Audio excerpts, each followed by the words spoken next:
Ladies and gentlemen, we are back. Endo is not. He went to get ice, so I thought I'd just start the stream on without him. Um, Thank you for bearing with some of the technical difficulties. I I think it'll go a little bit smoother uh, from here on out. But yeah, game one. That was a banger. yeah, Infernal definitely coming out of the gates very strong there on the first game, and we almost had him. We almost had him, Now guys. we got the best part of him. We got some Endo And I booty. came back and he left. The booty that Yeah, don't quit. yeah, I'm all about that. Mm. But yeah, I mean, Infernal coming out looking real strong. Yeah, Kazuto winning that top lane matchup. And honestly, a lot of that game definitely felt like it was all around Sneezy Boy just making stuff happen around the map and just being able to, keep tabs on Vash and kind of just do a really good job limiting the effectiveness of Vash's normally aggressive jungling style. And yeah, just getting Blueprint ahead, getting a bunch of picks onto Jmu, and then yeah, just never letting the foot off the gas pedal and just closing out the game. Right, like Ocean had a few ways that they could have kind of won the game. If Gangplank got ahead, which he did not, Yep. very much did not. Yeah. Kazuto definitely had his way up there, as we were saying, just living under that tower, going hard. With a Jmu making side lane plays. Jmu fell so far behind that he just couldn't really make any side lane plays. He started to later in the game, but yeah, I mean, it just kind of felt like Ocean was just on the back foot the entire time, not really able to do anything except for make one pick, which is good in the way that you get back into the game. But Infernal was just so far ahead that it was definitely a tall order. Yeah, and honestly, there are I feel bad for the crack variety after that first game because there are a few feelings worse than just getting dove repeatedly as a gangplank. You just don't have tools to deal with it. You don't have CC to stop people. You just have like a little bit of damage and get your oranges, and if your oranges don't matter, when they play around the oranges, then you're just going to get dove over and over and over again, and that's just like one of the weaknesses of gangplank. Yeah, I'm curious to see what matchup they try to get for him in this upcoming game. And maybe whatever other adjustments Ocean's going to try to do going into it. But yeah, we will see. Yeah, we should be getting into champ select any second now. So yeah, I'm definitely starting to feel really good about this Infernal team. Definitely seeming pretty strong right off the rip. Yeah. But yeah, as we get into champ select. Yeah, that is also some low sample size. You got to see if they can maintain this this level of play consistently. And maybe as a part of it, it's just kind of like the unexpectedness of some of these picks and some of the style coming in for Ocean, where they just didn't really know what to expect going in. Maybe now they have a better idea of what to look out for. Ocean might not have had their warm up games. Yeah. So far they're not really adjusting any of their bans. All right, there's the first adjustment. They're going with the Vlad ban. So we got two bans here against Kazuto and Infernal. Not really changing up their bans very much yet because if it works. Oh, okay. All right. And so Infernal definitely valuing that Ash pick very highly. Pretty much pick banning it here. So yeah, Ocean gonna have to figure out what they want to pick up here first. They're going to go with the Leona here for Droid Syndicate. Cool. I like this. While Droid was really effective on that Morgana, I think that this at least lets you, I don't know, you can kind of set the pace of the game a little bit more when you're Leona. And you're really good at also stuffing engages too. Morgana is really good for making picks and following up on some of the CC, especially with like the gold card.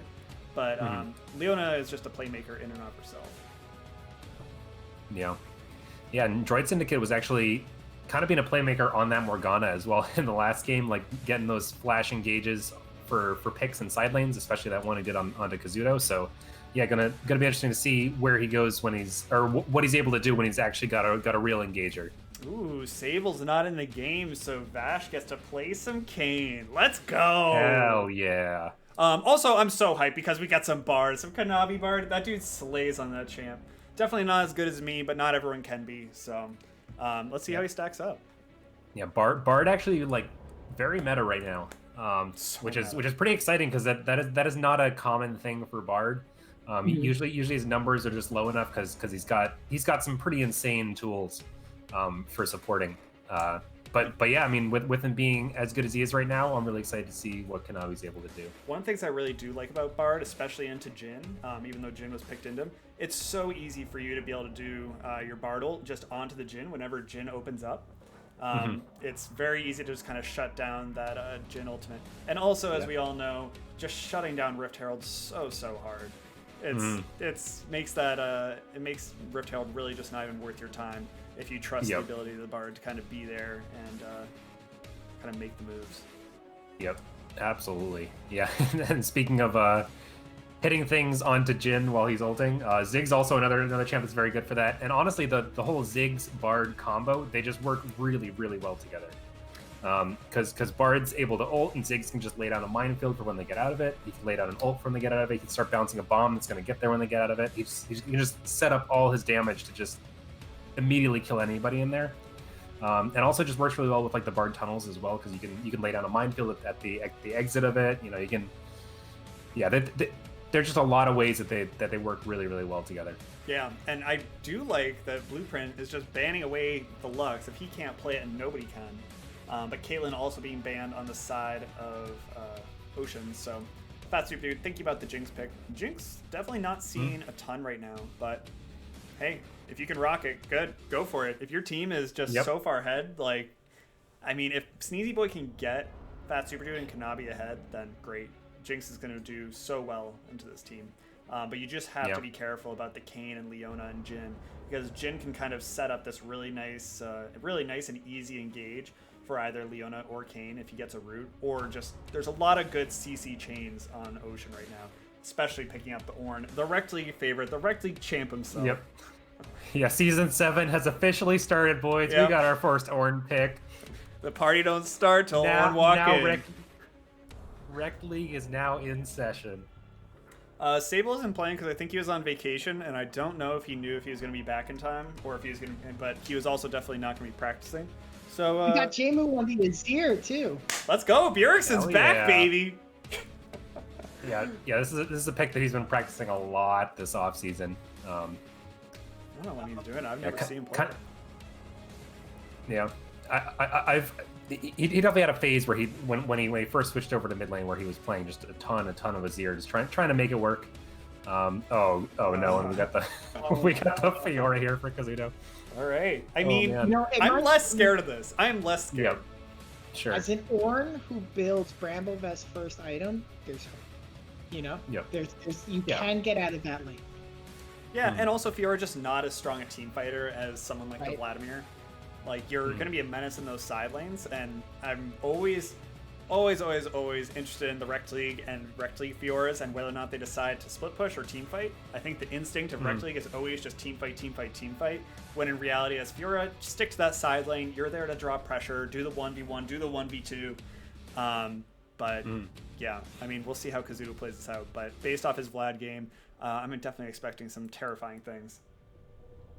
Yeah, I mean, one thing I will say is I really actually like Infernal's comp here in the context of the Fiora as well. Like they have a ton of, because basically when you're running a split push threat like that, like a really strong one, you say this is my game plan going in, right? You kind of need a couple things. You need siege capabilities, which they have. You know, Jake's gonna be able to siege towers really well. Ziggs can siege towers really well.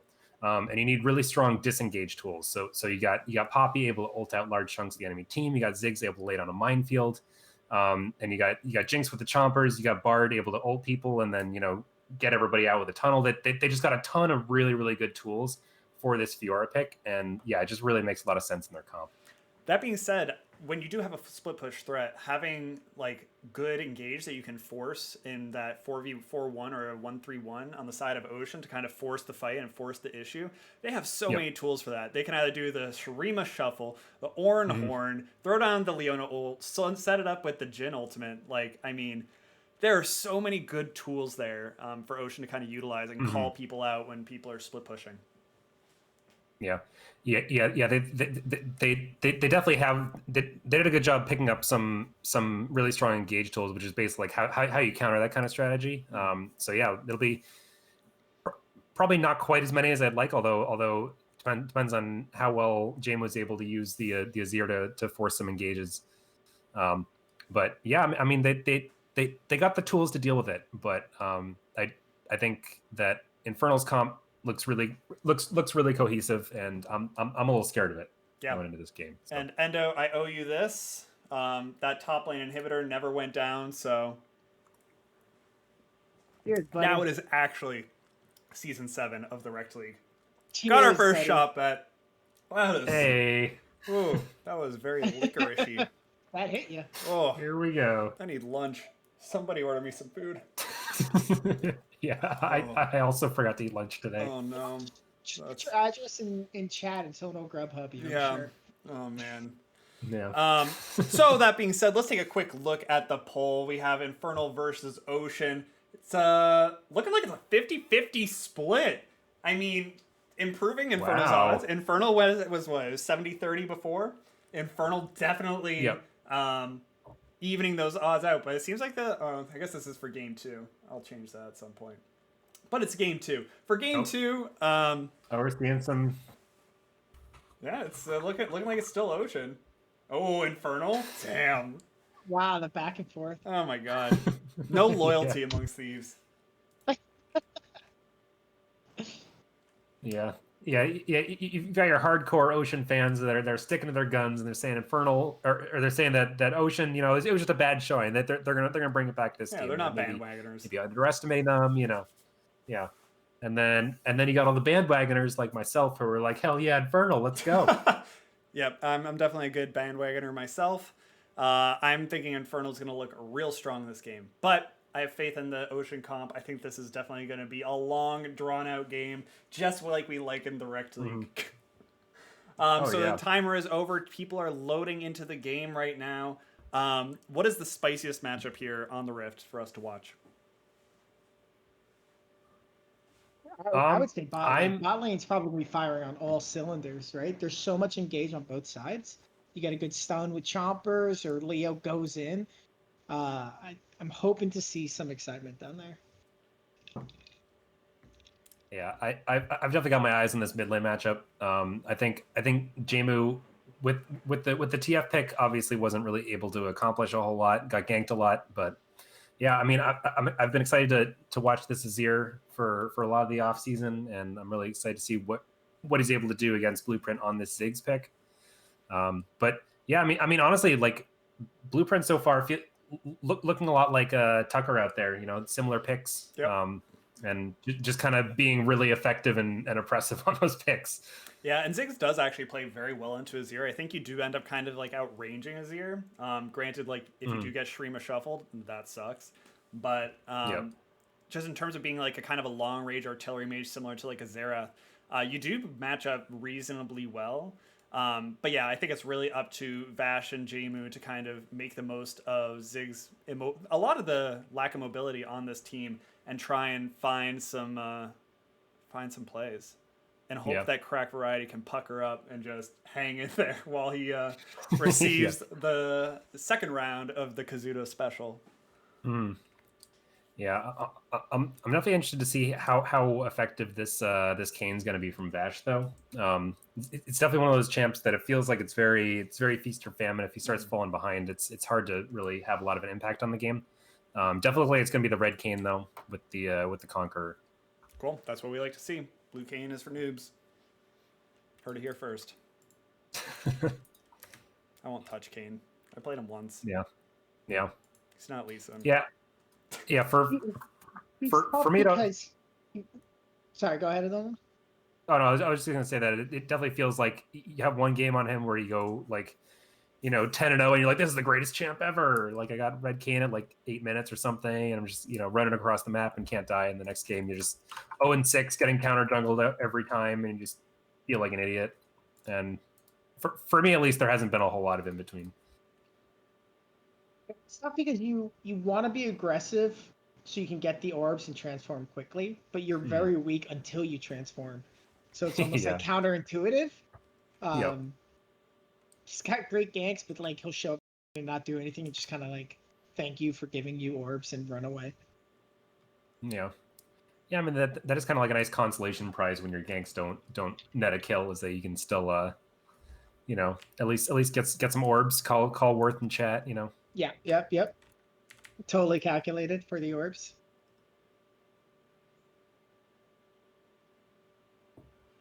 I'm just thinking here, man. If Leo hits a stun with Azir just whacking away at the target, I don't know if anyone can survive that.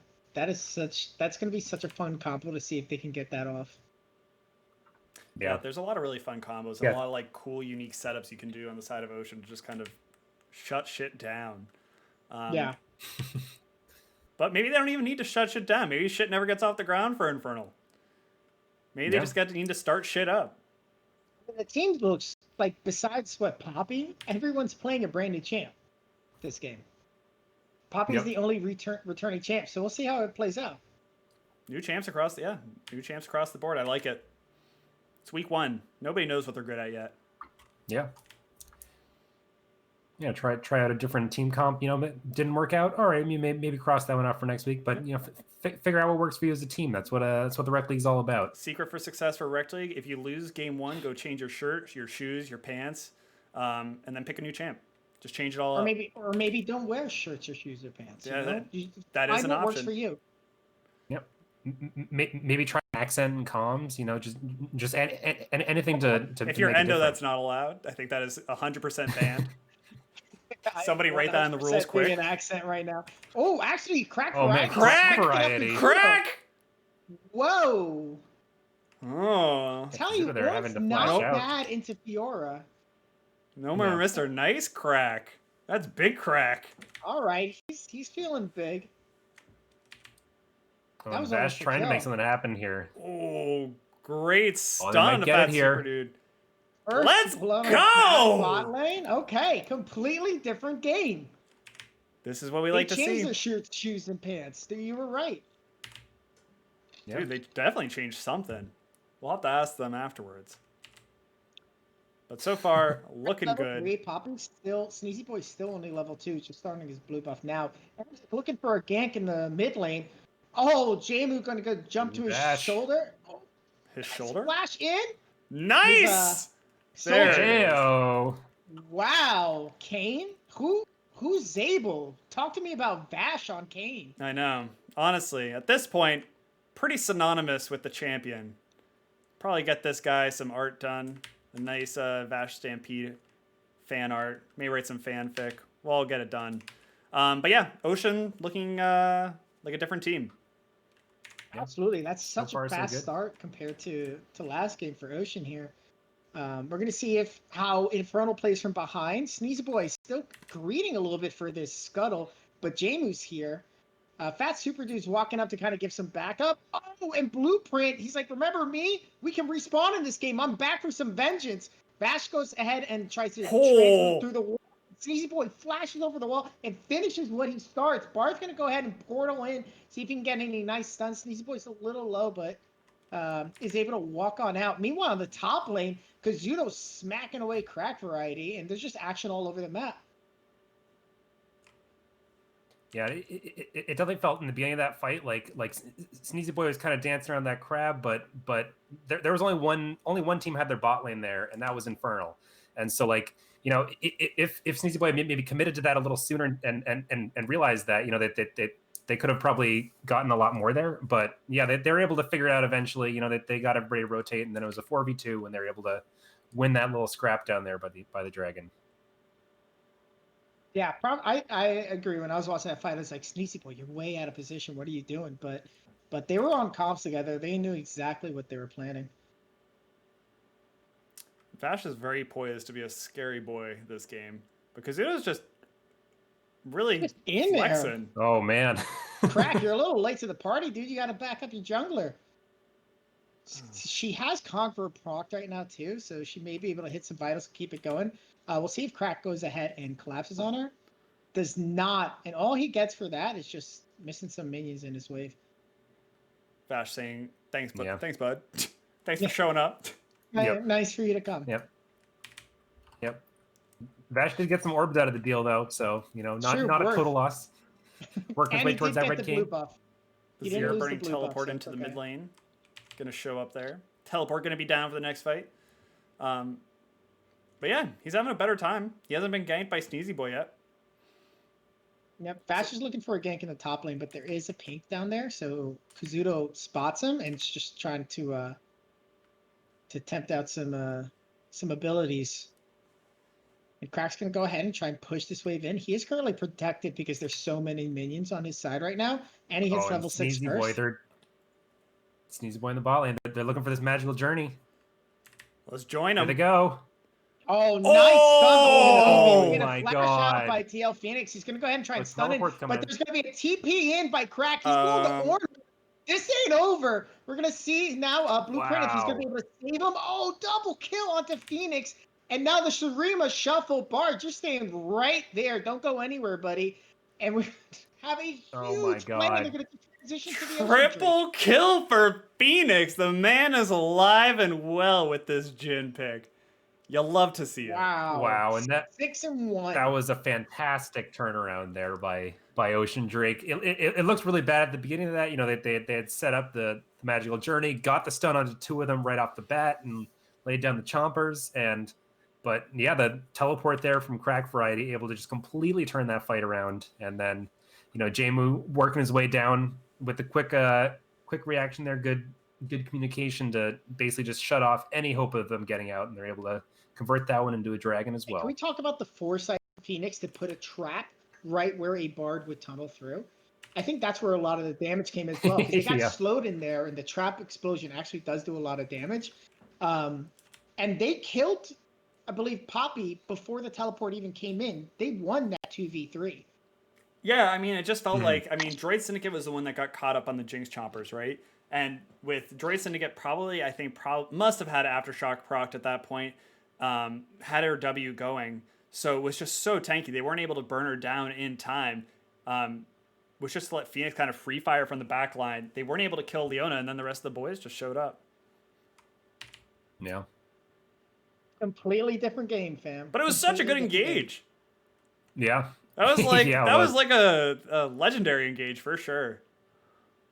Oh, Crack is starting to smack up this Fiora a little bit, but she's going to go ahead and ult. Sneezy Boy's walking in, and Crack does the right thing. Yeah, Crack smack. Yeah.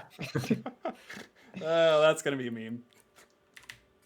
Yeah, Crack Variety also playing this matchup really well. He's doing a really good job of, like, once he gets the Brittle proc, not going for the proc immediately because Kazuto sees him going in, he gets the riposte ready, and casts it, and then Crack Variety waits for that to end and then walks in and actually gets the auto off so he doesn't get stunned up. Yeah, absolutely. And look at that. The first item Orin builds is the Bramble Vest. It's going to be hard for Fiora to actually punch through that. Yeah, I mean, it's good for the early game, right? And then at a certain point, Fiora becomes Fiora and just starts dumping you no matter what. But it definitely buys Crack Variety some time in the side lane to kind of feel like he's got some pressure. Mm-hmm. Look at all those shrines. That is some weird shrine placement in the bottom lane. I hate that. I hate all of that. Walks over it all. Was for someone with like OCD. That was not it, Chief. I don't have OCD. Just projecting. You're just empathizing with someone who does. Emphasizing. Emphasizing. Emphasize. Empanizing. Ooh. We have Vash looking for a potential gank in the top lane. Cracks instead hammering away. He stops the back, and then there's going to be an orange. Oh, here it comes! W this. He does. There's a flash forward, gets a smite, so he can ult, and then attach right onto the Kazuda. Oh. Kazuda walks away. There's an unhappy face or smiley face coming in, but it's not enough to kill Vash. And great gank on him. Nice. They're holding Kazuda down. They're not letting him snowball like he was last game. Blueprint is here for the cleanup. Goodbye. Can't hold this man down. But yeah, I don't know. I didn't want to say in champ select. I'm always Fiora's a big throw.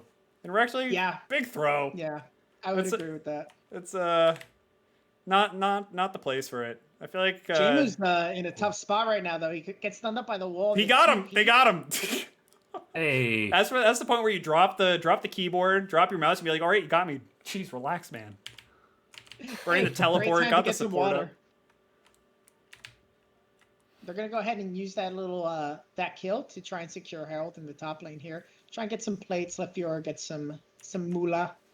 Yeah, but I mean, speaking of moolah, this is about 3K in favor of Ocean, and just like not even kills. I mean, kills aside, the laning phase has been going really well. I mean, especially in like bot lane, Jungle, I guess top lane is doing what he can, but into a hard matchup. But yeah, Phoenix looking so thick right now. Yeah, 3-0 Jin is nothing to scoff at. I don't think he's gone back to buy recently either. Nope, is there a way to check how much he's got gold? 4K in his pocket. He's sitting Is on that 4K? 4K right now. Yeah. All right. No, sorry, wait, but no, that's not 4K. That's 4K total. He has 1400. But he's got a BF sword for sure. 4K. I was like, that's reportable. Yeah. My math is reportable. And Kazuda's actually going to steal the blue buff from the top lane. Vash is in. So is this bot lane. This bar does not exist. And he's going to go golden too to drop the tower aggro. Thank you very much, Kanabi. Vash wants more. He is not done. Fat super dude. He's just clenching. But Poppy comes and knocks him away. Keep dive dodge. Because Sneezy Boy is here to save your ass. Droid Syndicate taking a little bit too much damage. Not going to fall. Holy shit. What a counter gank there from Sneezy Boy. Yeah, that was really, really nice from Sneezy Boy. Yeah, just ulting them out so there's only actually one person under a tower anymore. They were just able to clean that one up pretty quick, and then get back in there. Meanwhile, in the top lane too, there's a little scuffle, but Kazuda almost just died on the turret. Walked away. They're both clenching right now. Everyone. Yeah. Gotta find out who does their kegels. I'm clenching right now. Big clench. I never skipped Kegel there. Tempted gank on mid lane. Oh, I got the giggles.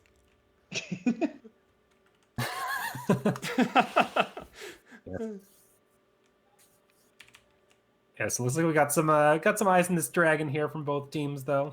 That's definitely going to be where these teams are looking to focus next. Both teams with 4 members in the area, but yeah, Droid Syndicate might be able to. Got him in the wall. No. That was an alpha move. This is my tunnel. Inside the wall. How often do that happen? Oh man. Zooming on there, they're gonna take that kill to try and secure the dragon. Phoenix was able to buy, gets IE. He's super strong right now. This dude's jacked. Yeah, Jin is gonna be a problem, especially against a team that has very little tanks. This is and crack variety. Crack smack. Because here he does get stunned up though. The crack smack. Crack attack, crack smack. Oh, he didn't stop at Bramble Fest. He just built out the whole thing. Complete thorn mill. He's not messing around. That's a little sus, but sure, we're here. He heard us talking about it. One track mind. He's like, hey, this you don't go garage sale with your components, all right? You finish one thing at a time. No. Garage sales are just kind of low class. And also you have to have a garage. Maybe the man doesn't have a garage. He has nowhere to store all those items. That's true. And then you're just selling on the street, and that's not a good look for anyone. No. All right, so what's Infernal got to do here to try and taper this game back, to bring it back into a game 1 situation for Proverbially, they need to pucker up, right? They also need to play around the Ziggs, try and get like a first tower down so the Ziggs can kind of roam around and help get other towers. His wave clear is so good. He's in a very good spot, 2 and 2, a ton of farm. If he can just take down a tower and then try to transition his power around to kind of help bail out his other laners, I think that's probably the play. Yeah. And Rift Herald spawn to try and help with the red buff. Yeah, I assume he was maybe trying to put a word down there. Oh no, he was listening. All right. Yeah, and actually, I mean that tower is now in Ziggs range. And there it goes. That'll do it. Got to pick that one up. That's first turret. Ooh, the Jigsaw just barely misses. There's some pings going on. Droid Syndicate don't give a fuck. Hey, he just stuns in. He's going to keep that Ziggs as immobile as possible. Sneezy Boy's going to probably drop from this hold. But then the return kill? How? I don't even understand how this game works anymore. I think the Q went down. The Q popped after he died. Oh, that's Crack weird. smack. Okay. Oh no, Ooh. Crack getting smacked. Gonna get taken down by Kazuto. Meanwhile, Jmu is he's a sad boy right now. He's burning with Ignite. Droid Syndicate gonna tank it, but Kazuto's gonna pick him up from behind. That is a clean, not the cleanest ace, because there's still the man himself, Phoenix. There's a clean Quadra. It's a clean something. Almost. Yeah. I mean, Sneezy Boy died too, but I mean, but you know hygiene's what? important nowadays. I mean, there's a lot of viruses going around. They puckered up just like you said, and now it's anyone's game. It's 10-8. Gold lead is almost negligible, Negligible. and negligible. Ooh, looks like Vash has a rash or something. He's pretty red right now. He needs to put on some suntan lotion because now he got red cane. Uh-oh. Oh yeah. Looks like he's going to actually try to go for the 1v1 here on Kazuto. See how this one goes. We got a teleport coming in to shut it down. That but TP honestly saved them because Kazuto did not have enough mana to win. I would never use TP like that. Yeah. I would never use TP. I'd use Ignite instead. I think that's for the post game show. Sure. Yeah. All right. Yeah. Well, Infernal's back in. They're definitely Yeah. definitely suffered a little bit in the early game, but now we see Blueprint kind of waving around, putting in that Ziggs pressure everywhere. Yeah, and also most importantly, they're actually able to get some good gold there onto Kazuto because he's able to get the kill onto Ornn and then able to pick up the kill on Jamo as well as he was trying to get out. So like that's their win condition, you know. Just get some gold onto Fiora and try to make something happen with it. Oh my god, Sneezy Boy taking so much damage, having to burn the flash there, but Vash also taking a hearty chunk, but gonna kind of bait out that Blueprint Ziggs bomb. They're jockeying for something. They want some blood, but here in the bot lane there's something going on as well. And Kazuto. He's trying to 1v2 here. His flash is in. He's got it ulted. If he gets this proc on Phoenix, yeah, this is a done game.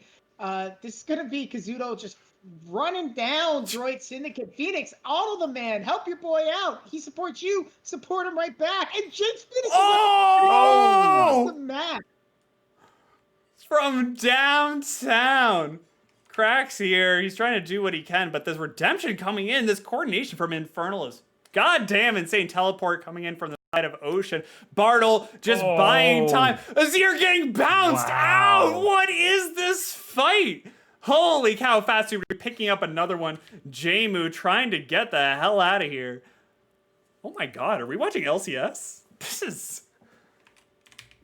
Yeah, that combo of the Bard ult and the Poppy ult was awesome. Oh, but looks like we got Vash here trying to... He's feeling it. He's grounded, though. He's not feeling it anymore. No, he's not feeling so hot, Mr. Stark. God damn. I'm still just blown away by that ult onto Jmu TPing. All that was beautiful. And meanwhile, in top lane, Blueprint's able to pick up that top tower. Yep. Yeah, and so, yeah, I mean, Ziggs getting some more towers there, and yeah, we got Infernal playing towards their win condition, but we also got Ocean playing towards theirs, which is maybe picking up this soul. They got 3 dragons, and next one going to be soul point for them, going to be Infernal Soul, and that's kind of what they're hoping for here. Yeah, absolutely. That can definitely swing the momentum. They have a clear objective now, and Infernal Soul on someone like Azir or Jhin is massive. So this is how they can stem the bleeding and get back in the winner's slot. But Infernal has been just wow, what a comeback. Yep, and Infernal also finally here having a gold lead of 300 over Ocean as well. So they were able to just bring this early game back. Yeah, big time. Phoenix is still so thick, and we didn't talk about, and what you always have to talk about every time there's an Ornn in the game. God, am I sick of it. Ornn items, ornaments, free money, baby. Give that to a Jhin. That boy is, oh my god, he's so thick, and he'll be smacking so hard. Oh, top lane. Oh, big TP. Stunned up by the Bard, and they're going to hold him in place for Blueprint's ultimate. Just erases Bash from there. Brand Bard. You want They're to gonna just do just the tap Baron. in someone else. Let's talk about the Baron boys. Tap in someone else. Yeah. Yeah.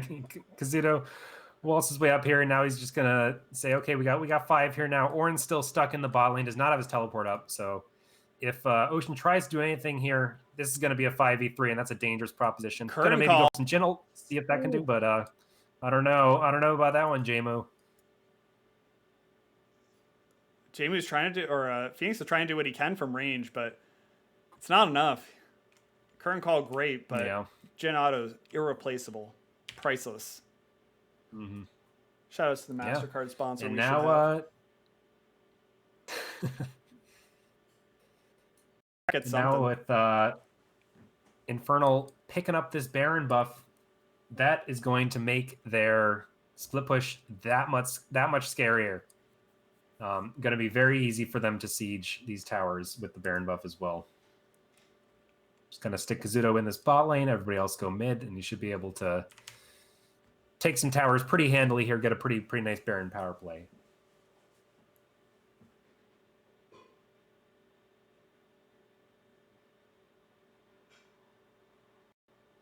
So what was everyone thinking about during that little bit of lull? That was a good team silence.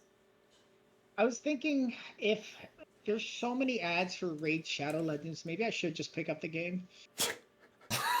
All right, coming to you next season. You can't have that many ads if your app isn't that successful, you know? True. Maybe I just buy in and try it out. I mean, you gotta get that ad money somewhere. That's where I went. I was just thinking about the sunburn on Vash.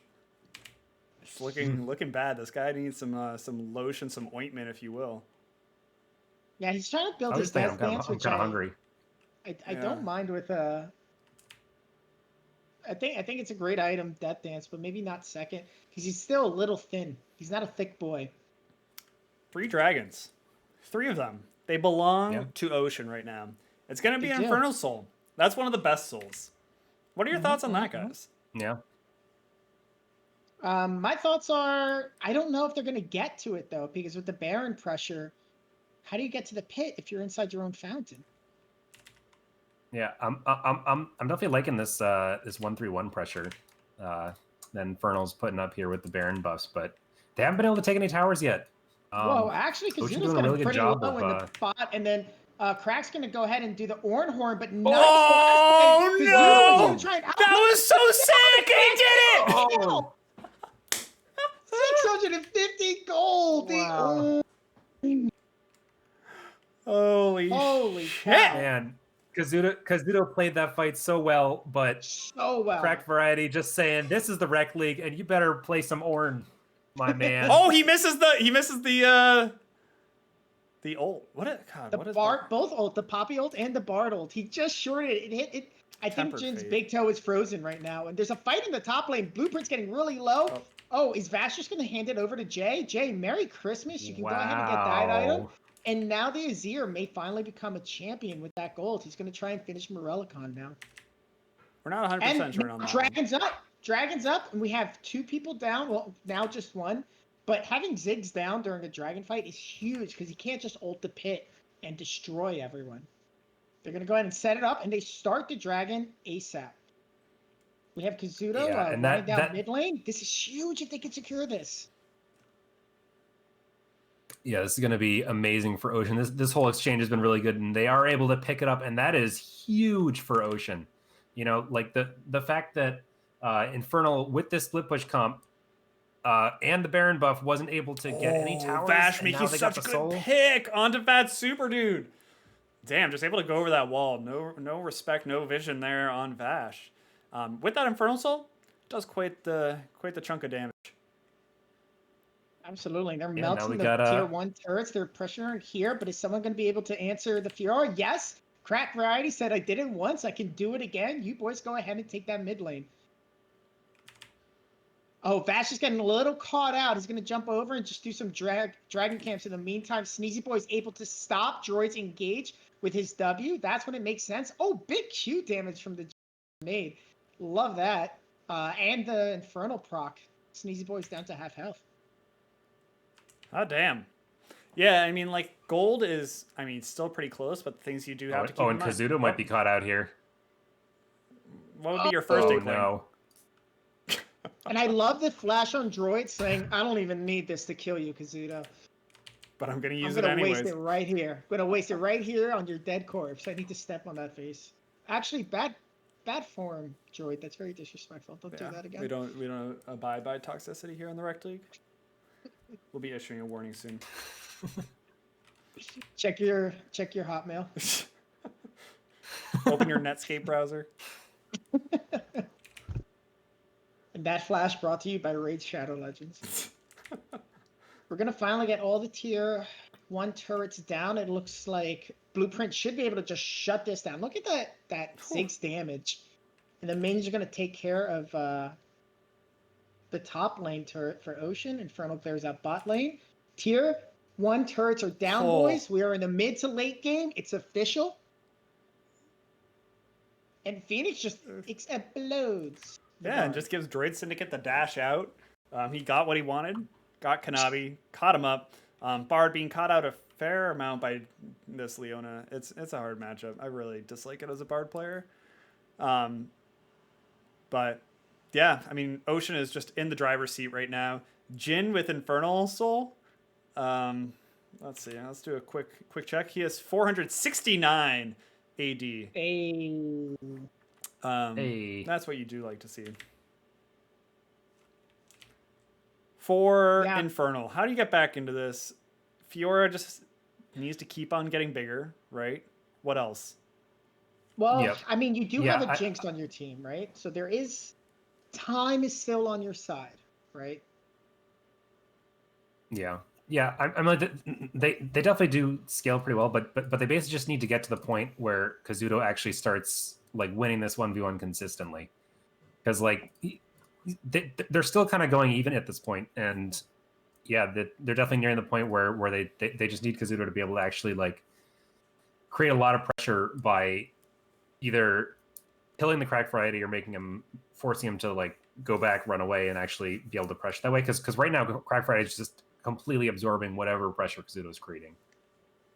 You know the good thing though, I think. Oh, there's gonna be engaged in the jungle here. We're gonna have Bash go ahead and knock him up. Sneezy Boy is just not allowed to use his champion for a little bit as Droid shuts him down. Phoenix gonna get to pop the ult. He's gonna see if he can snipe out Poppy. Stand in front of him, team, and he still gets it. He just turns that bullet into 3 people and hits his target. Sneezy Boy goes down. And I was just about to say before that fight started, the one good thing about Fiora is it ensures Ornn isn't in the team fight, and he's such a team fight champion. However, they're starting to win these 4v4s, and they don't even need the Ornn Horn. And they're going to go ahead and start the Baron. Wow. Yeah, and Ocean here looking real good. They've got Ornn with the team. Ornn and Fiora with the team definitely favors Ocean here. And it looks like they're going to be able to take down this Baron, see if he can get a steal. Oh, Kazu is in a bad way right now. He's trying to get out of there, but Droid's going to able to get the pig. Jin be able to get the deadly flourish. It is quite deadly indeed. Jmu cheekily taking that one away. I don't know if there's a world where Fiora can beat Ornn now. I mean, if you have full items on Fiora, sure. I mean, that's a 1v1 that's if he's just building armor with his ornaments, like I don't think so. I believe it. I mean, if you build some armor shred, but there is no armor shred, no black cleaver, no Last Whisper, Dick Lords or guards. Any of those might help, but yeah, I mean, you still just have to get there. I heard it. Made me laugh. I giggled. Never skip giggle day. Never skip giggle. It's always giggle day. Dickle guy. All right, well, we got the in-hit mid down. What do you got to do here as Infernal? How do we come back? Elder Dragon. I think this is the classic Infernal strat, right? I mean, and Sable's been promoting this one for a while. If you give over all the dragons fast enough, then you get access to the Elder Dragon. So maybe 5-head coach Sable with the big brain play. We have to see how Infernal plays this one out. Nope, there's big slows, and then Kazuto's gonna be in the wrong side of town. Gets shot out. Oh man, he just got taken down. Oh, big Ornhorn coming in. It's now a 4v5. We're going to have Jinx just get knocked up. She went to the moon on that one. Good disengage by Bard here. Going to get stunned up by Jin. But Sneezy Boy is going to go ahead and E a minion, getting Poppy to dash way out there. There's no minions now to keep this pressure going. They're going to still try and force the turret, though. And whoever has that proc, please hit the turret. Thank you. Hot damn. All right, it's going to be second hit down. Yeah, see if they can maybe try to close out this game here. But it looks like they are just going to take the inhib, back up a little bit, reset. Maybe look for this Elder Dragon. Yeah, and then be able to close out the game with that. They only had 5 up. 2 were down. They had Baron buff. They had Infernal Soul. I think they probably just need a little bit more in order to finish this game off. So really smart by Ocean. There. Well, believe it or not, they just found a little bit more here in this Dragon Pit. There we go. Now that's the deal of the century.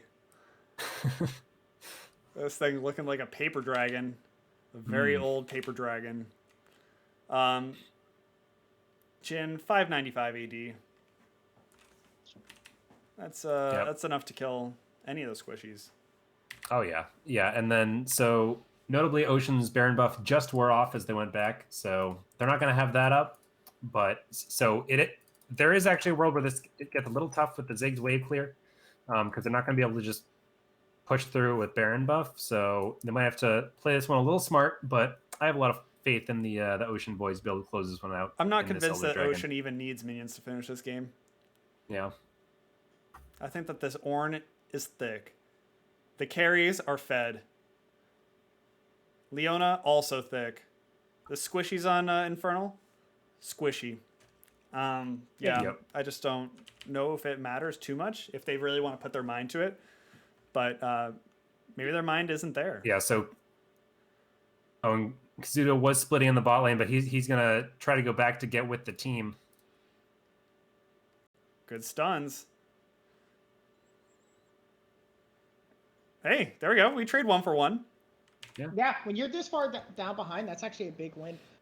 Using the Ziggs ult just to clear those minions, like you were saying, to buy some time, actually worked out there. They even had Elder buff, and they went 1 for 1. It's not the end of the world yet. That Ziggs poke. I mean that. Nice. Yeah, that definitely feels like one of those situations where I would have really liked to see Kazuto just remain in bot lane there, because you're not really gonna be able to turn the tides of that fight that differently, and you basically just got to trust your team to be able to, stop the push and just say like, hey, how we win is by having me take a couple towers, maybe take the inhib and be able to use that. Crack's coming over to talk to him now. Gets the knock-up. Wow, that dash went forever. Oh, big flash. Crack variety maybe a little bit too out of position here. If they can get another pick off and shut down another Elder Dragon, and they do, gold goes over to Blueprint. Jamu's flashing in. He's got to get that Droid Syndicate, because that's important right now. But then Jin goes ahead and shuts down the Bard, and they're going to be pressuring for the game here. Yeah, definitely going to try to make this happen. Ziggs just clearing out as many minions as he can. Only does so well against super minions, though. Jamu and Droid Syndicate getting pretty low here. Kazuto. Wow, great hold by Infernal. I mean, they're down so much gold that Ocean has the Elder Dragon, and they're able to pick them off. Able to hold on to their base. They say, get out of my home. Phoenix has been playing this game so well. 8-1-7. He's just been holding on to that bounty on him for so long. He's been untouchable, but he's still had such a large impact in this game so far. I mean, I think he's the target at this point you need to really be getting on. But I guess as the game goes longer, there's still more windows for Infernal to kind of weasel their way into this one. Yeah, definitely. I mean, Jinx has 3 items now. We're seeing Blueprint, like Doma was pointing to earlier. His wave clear just makes it really hard to finish the game. Baron is up, though, and that's going to help against Ziggs. Yeah. Definitely going to make that a lot easier. Give them a window to actually get through that wave clear. And it looks like they're probably going to be able to take this one pretty uncontested. Sneezy Boy's in the area, but he's not going to be there in time. I still have flashbacks to Jinx stealing Baron. Could have happened. Shout out to Wiles Batuga, the legend himself. The legend. Coming up at 8 o'clock, I believe. See if he can do it again. All right, here. What do we need here? We have Droid good has been levels on everywhere. the side of. He has. Droid is so aggressive on Leo. I love it. Bloodthirsty. There you go. They're going to try and use Baron to take top turret here. Sneeze is going to try and helicopter everyone away. That's just a little warning. He's just showing everyone his hammer. Look how cool it is. Big Ornhorn coming in, but the flash in from Sneezy Boy to stop the Orn from going, but he gets his life taken away for that engage. Oh, Ziggs just barely survives there. Nice go, throws the ult down, but everyone's still pretty much full health. Going to be able to take the inhib. Big flashing by Vash, getting the knockup onto Bard, and we have Super Dude just there it is from Phoenix. Wow. Fourth shot and a 9-1 Jin. Yeah, fourth shot and a bouncing grenade, or dancing grenade. That'll do it. Yeah, that'll do it. Kazuto has been having trouble this entire game. I don't think it's going to get any easier for him right now. He's Vash going golden. This is looking like the Ocean W. This is looking like a 1-1 series to kick off Season 7. Phoenix is just turning around and saying, nah, man, I got this. Yeah, wait, hold on. Poppy holding some people out. Oh my god, I spoke too Infernal's soon. not Nice to curse. done, all right? They said we don't need turrets, we don't need inhibs, we have heart and soul. Oh, Now we're going to see right now, Jamie's going to try and sneak in the win. Oh, agreed. Will He's sneaking. Crack, get your damage in. Hey. Look at the HP, holy cow. And Ocean able to close it out and make Brian not look like an idiot out there. No, not like a total idiot, just the normal amount that I usually get. Holy cow. That was a bang. Holy cow. What a way to kick off the season. A lot of action, go 1-1. Love it. Yep. 35, 37. Yeah. This game was 37 minutes. Last game was 35 minutes. We're there. It's already 6 o'clock. We have another series about ready to get started. So I think we'll probably have to skip the interviews, which is too bad. But luckily we will have Jamu and Phoenix on the next cast. So we can ask them some questions there. But yeah, closing thoughts by you guys? I love it. That's a great way to start the season. And, yeah, I think Fiora players beware. This is the rec league. But yeah. No. I mean, honestly, I think Infernal looked really good in that first game. Maybe misjudged some things in the second game, but yeah, I mean, they're definitely both those teams, definitely some contenders, and I'm really excited to see where they go the rest of the season. Absolutely. Yes. And if you haven't already, follow these guys on Twitch, most specifically Endo on Twitch, because I don't think Adolma ever streams ever. But no. Yeah, Endo, go follow him. Thank you, boys, for the cast. We'll be back in about I probably have to do 10 minutes because I also need some food because I am goddamn starving. So we'll put this to a 10-minute timer while I set up the next stream, eat some food, get people into a lobby, and get this show rolling. So... yeah, don't go away, and thank you very much, Adolma and Endo.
speaking of delicious people, which we weren't, but delicious, we got Jamu and TL Phoenix. What's up, boys? What's going on, man? What's up, guys? Congrats on the 1-1. Looking good in that last game. We didn't really get to do a winner's interview, but thoughts on that series? I put my feed pants on at the beginning of game one with the TF. Took my big 2 picks away from me, but we clawed back a little bit. Couldn't quite get the W in game 1, but Phoenix put his carry pants on in game 2 a little bit. Not getting the beginning of the season jitters out, you know. Oh yeah, And it all starts to fall in place. Yeah, absolutely. But today we got a very, very special game. We got Grump. So basically, Infernal splitting up. Most of the players going over to Grump. So now you're pretty much seeing the season 6 finalists go up against the unknown team, Team Krugs. They are new to the league. Never before have we seen these stony, thick rock boys tussled out, led by Mont Blanc as the team rep. What are your first impressions of this Krug team? Well, so we've seen Panda before, as a I want to say a longtime member of the league, and we kind of know what he brings to the table in terms of. I've never actually played on a team with him, but I know that he's a big voice and comms a lot, and a good guy. So I mean, besides that, we have a lot of unknowns, a lot of new players here, which is very exciting for the league. Yeah, absolutely. And fam, just because we're not in the muscle memory of it, you now have the opportunity to vote right now for who you think is going to be winning this series. Who's going to take game one? Is it going to be Krugs? Is it going to be the Grompy boys? But yeah, so I mean, what do you say about this Gromp roster? Gromp, forever the 8th place team, never the victors. I don't think that's change. That might change. That might change. So taking a quick look at this new roster, we do have Cobalt. Just kidding. I didn't swap any of that. So we're gonna go right on back to some cameras. But Indian food takes its time to eat. But yeah, I mean, you have Cobalt in the top lane. You have Valib as the new addition, swapping out Valib for Sable. But the rest of the team is the same. Spence Champ is sitting out this week. I think he's got obligations because I think there is something else going on in this world aside from Rec League. I haven't figured out what, but allegedly that is happening. So we have Dingus Slayer as support and the classic Shu in mid and Rovian at 80 carry. What do you say about this team? There's a lot to say. I mean, you got Shu just holding down the mid lane as always. Cobalt's going to be a rock in the top lane. Neil, I've played a few games with him lately. In the jungle, he's very solid. Locked in the zone mentally, ready to get that mug. I'm not really too familiar with Dingus Slayer as a support, but I know Rovian should be able to help carry that lane. Yeah, absolutely. Dingus Slayer, new to the league. This is his first time around. I mean, he's got the vape and tag, so I think he'll fit in quite nicely into this league. So welcome aboard. With that, I think we are probably ready to be getting into these games. Slazerbeam versus Shu. This is the big matchup, I think. You finally have another D3 mid laner going up against the guy, the myth, the legend. How does this go? What are you guys' thoughts on it? I think it goes one of two ways, and I think it depends on the champions picked, obviously. But either they're going to pick shoving champions and then just shove each other in constantly and look to roam, or they're going to pick two big, like, heavy hitters and just go at it over and over again. I'm hoping for the latter, but we'll see. Yeah, you tend to see more of the former though with Shu. In my experience, it's kind of that rely on your sturdy farm numbers and get to the late game where you're guaranteed to win with that solid macro play.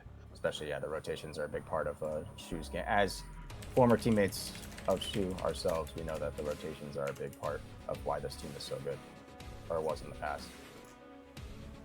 Yeah, so taking a quick look at these bans, we got the Twitch, Senna, Vigar being taken away from this Krugs lineup. And you see some pretty classic Shu bans, right? We've said it a million times. What is there to say? Vlad, Cass, Victor. You can't ever ban this guy out, but if you want to try, those are three good ones to start with. But Caitlyn being picked up first pick. Right, so really prioritizing Rovian's ability to carry the game and also his ability to kind of stay back and do what he does best, which is control the waves in the lane. Really, Rovian's just a really good wave management player and a really good farmer in general. That's how he gets most of his power. So I like to pick up a Caitlyn. Super strong right now. Going against Kaisa, the uncovered Panda. Haven't seen much Kaisa lately. No, I'm not an AD carry player. I don't think I've actually played a game of Kaisa in my life, so I can't tell you she's in a good spot, a bad spot. But that being said, seems like a good pick. I mean, it's a good scaling pick. Yeah, Panda is fantastic, so that should be a good pick in his hands. Yeah. But here we see something very interesting. We see the Nasus being picked up. Boy. Cobalt basically took over the Season 6 finals with this pick. There was just no good answer to being able to try and shut down both Shu and Cobalt on this Nasus pick. And it became a very an unsolvable question for Bramelbeck because they weren't able to take him down. Nasus on display again for Cobalt. Looks like they're going to try to solve it with a Garen, looks like. Sure. Unless we got some flex shenanigans going on. Does that solve it? Does that compute? I don't know. I don't think it does. I mean, like what you're saying, Brian, like it's really hard and really like to control both the solo lanes when you have Shu and Cobalt. If you want to send resources to stop the Nasus in the top lane, then you're just letting Shu run wild. if you want to gank Shu over and over again, then you're just letting NASA stack forever. Yeah, It's it's a torturous predicament, right? Like that's it's pretty messed up, but that's where we are. Season 7 of the Rect League. We get some Nasus here, but there's a whole lot that we don't really know about Krugs, and that's why I don't have a whole lot to say, because a lot of these players I don't know. Slazerbeam, Rain Freeze, Grandma Nut have not really played in the Rect League before. Some of these players have just been bopping around some of the in-houses, but in terms of being on a team, this is a totally different ballgame. So I'm really excited to see how this team comes together and how they get along. And right now it just looks like there's a lot of comfort and also a lot of ease of execution, which I do like for some of the beginning Rect League games. Yeah, they got a Covert Panda on the offensive line in front of them, right? Like a bunch of big guys and protect your AD carry. Wait. You get him jungle? No. No. Yeah, Warwick jungle and a Lulu support. There we go. Got excited for a second. And she's going to be on LeBlanc this game into Galio. So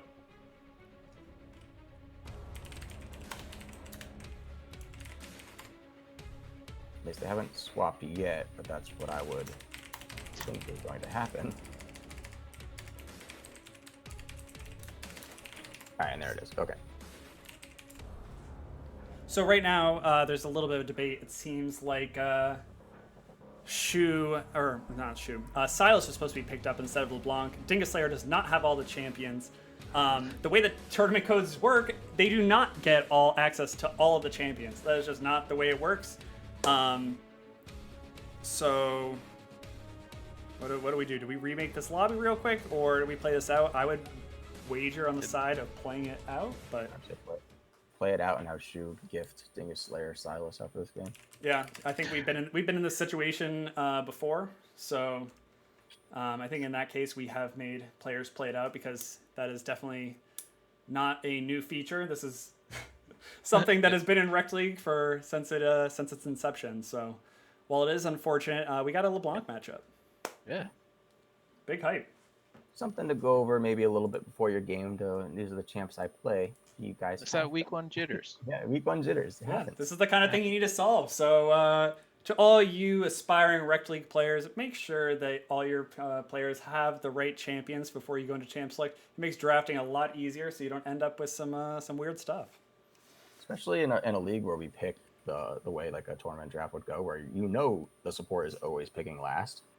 So if you don't have the counter matchups for your solo laners, you should probably invest in them. It's always going to be you picking 5th. Yeah, I remember at one point, Ratty Z used to just buy me champions for me to pick for him. It was great. Way back in the season 2 days. Back in the season 2 days. We could talk about that. That's a night for a podcast. Just get the season 2 crew back together. But more about this game. So rounding out the draft. Sorry, I was getting distracted by Shu and the LeBlanc.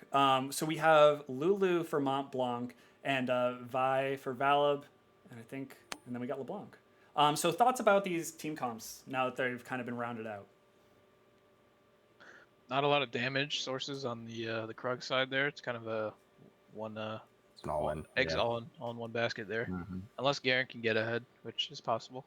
We might see Slazer being build full AP Galio too, which is no slouch when it comes to damage. But so I remember you playing a lot of Galio back in your heyday in mid, Phoenix. How does the Galio LeBlanc matchup feel? Is that something that's LeBlanc favored, or? I was gonna actually say this. I played a lot of Galio. I don't think I played this matchup once. Okay. In the Rec League, at least. All right. Well, we need some experts to tell us. I would assume that, depending on the build that Slazerbeam wants to go, he's very safe. It's really, really hard for Shu to just all in to burst him, especially when as soon as Shu goes in, all he has to do is hold down W, and it kind of gives him not a get out of jail free. He's gonna get chunked, but it's really hard to solo kill him. Yeah. And he's got the wave clear to push LeBlanc in. I still think it's a pretty even matchup, but I mean, there's that. There's a little bit of safety in that Galio pick. Yeah, I'm excited to see. I mean, Galio is a really good Rect League champ. It just kind of does the kind of same thing that Twisted Fate does, but just it's a lot easier to kind of coordinate and pull off. Your effectiveness just off the bat, without having to press any other buttons aside from your R, is just a lot higher. Yeah, I want to see how he uses this to kind of get this bot lane ahead, right? Because if you're investing all of your eggs into the Kaisa basket, you're left with the predicament of, do you focus down Shu to try and get the Galio head to try and roam that down bottom? Do you want to invest in time up top to try and shut down the Cobalt? Or are you going to try and get your ADC ahead to try and snowball from there? So there's a lot of priorities here for our boy Rain Freeze. So I'm excited to see kind of where he decides to put his focus and how it plays out. And the thing here too, that like this is obviously all the eggs in on the Covert Panda basket, and he has Lulu to protect him. He has Galio to protect him, who also gives him a shield, which is nice. That ultimate. But Valib still just has the button that says, "I get to just go to you." Yep, this is true.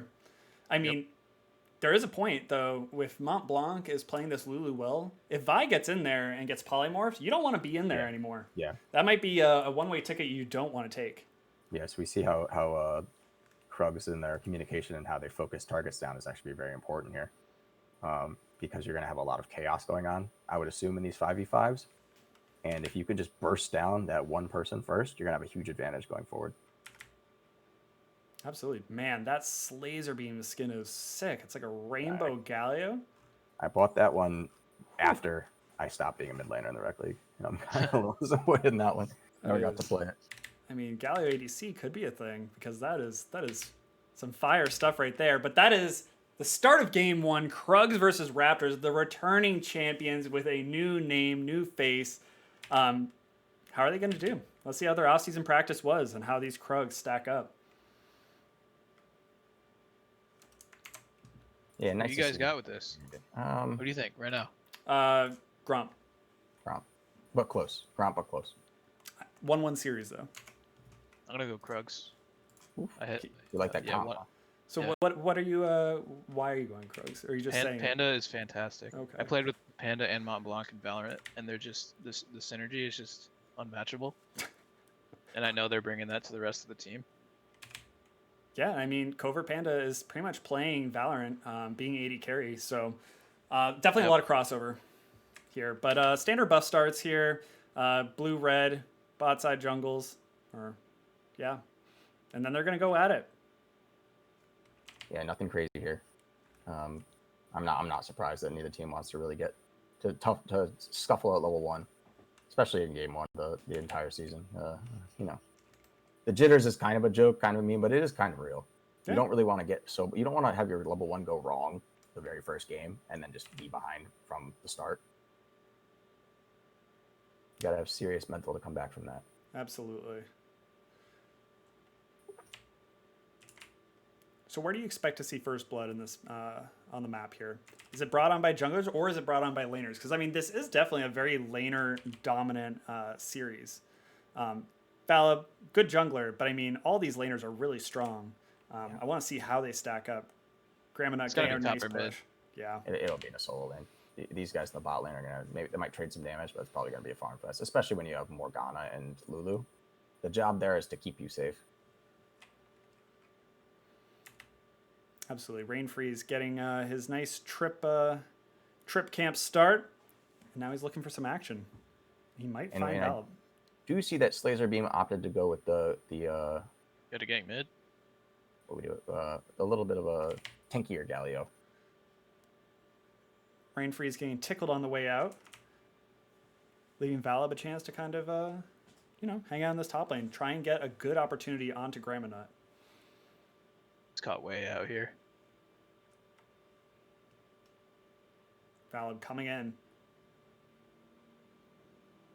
Gonna be charging this up, getting the knock up. Gramonut's just gonna keep on spinning though. Do not stop spinning.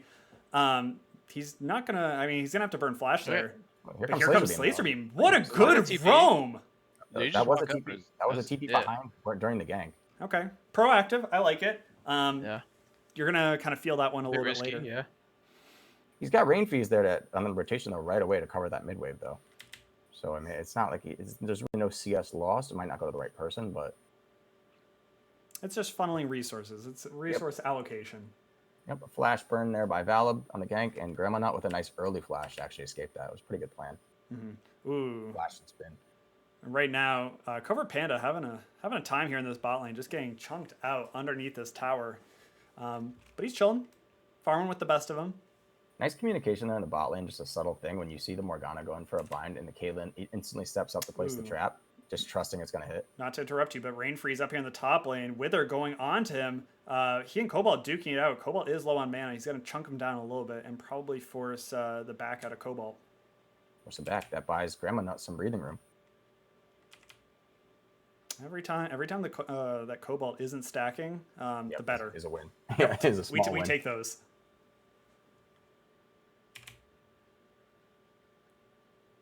Rovian has a really nice freeze set up here.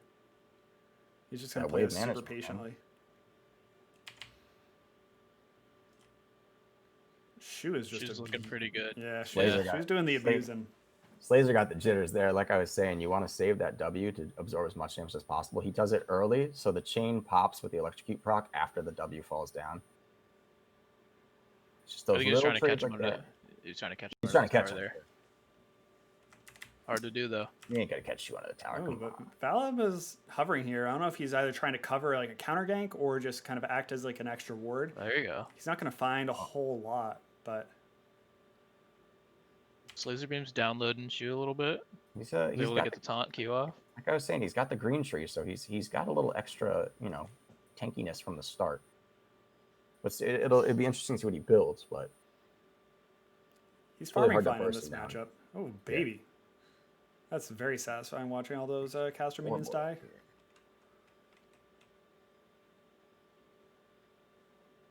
Can we get a quick time check of where you guys are at? I'm at 557, 558. Yep. All right, perfect. Awesome. Hell yeah. Not a lot of action this early game. A couple flashes blown. Nothing too bloody. Pretty par for the course here, though. Ooh. Slazer Beam gonna get some action and attention in the mid lane. Gonna have to burn flash chains onto Shu. Shu with the first blood. Oh, baby, with a little bit of help from his buddy Valab.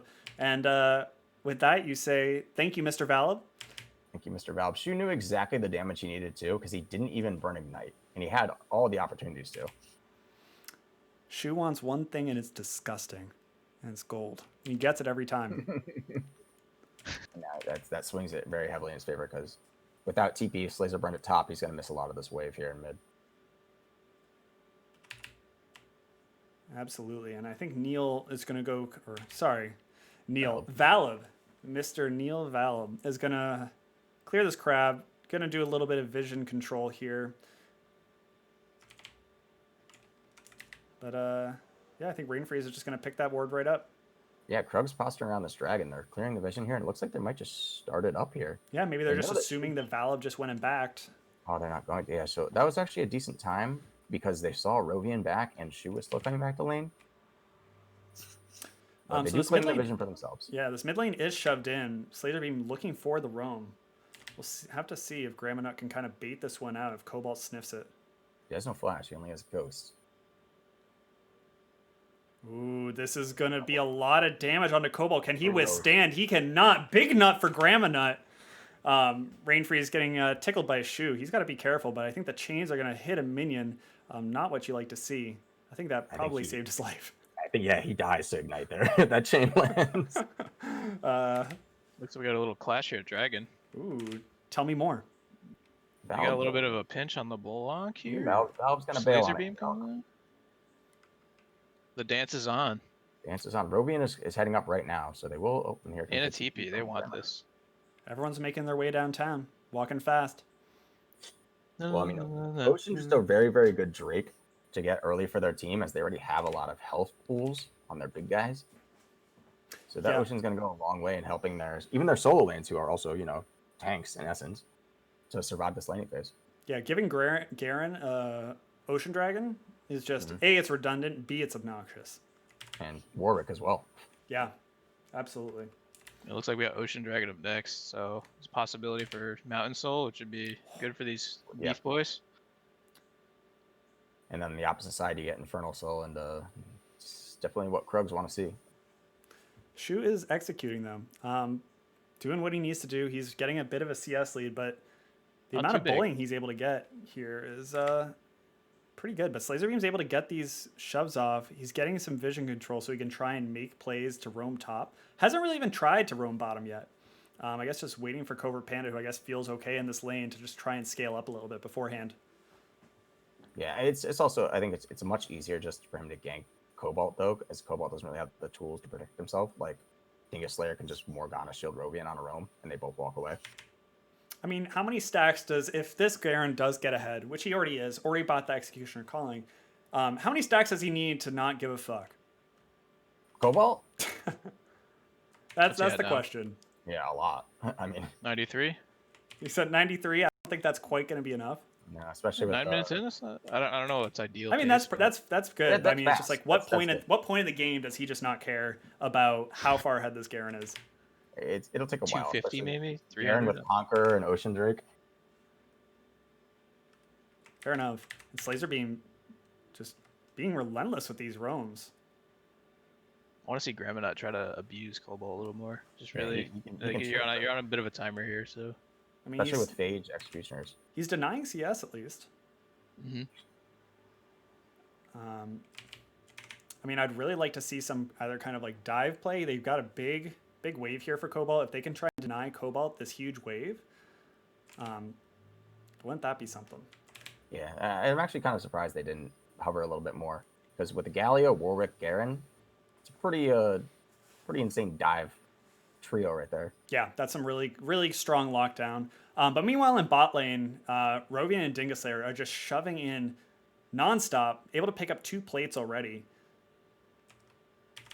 Nothing too exciting in terms of action from junglers or solo kills, but I mean, money's money, and plates are good.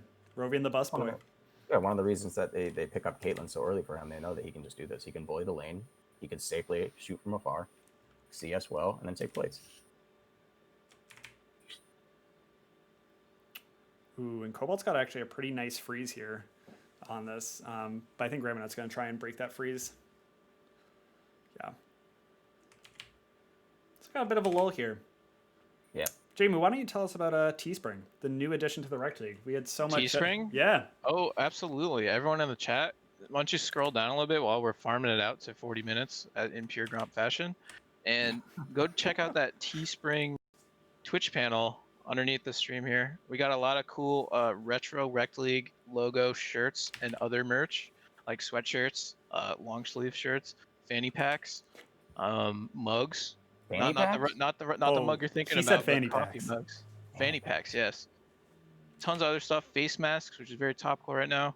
And we also got tons of new merch available with the brand new Rec League logo, which is swaggy AF, in my opinion.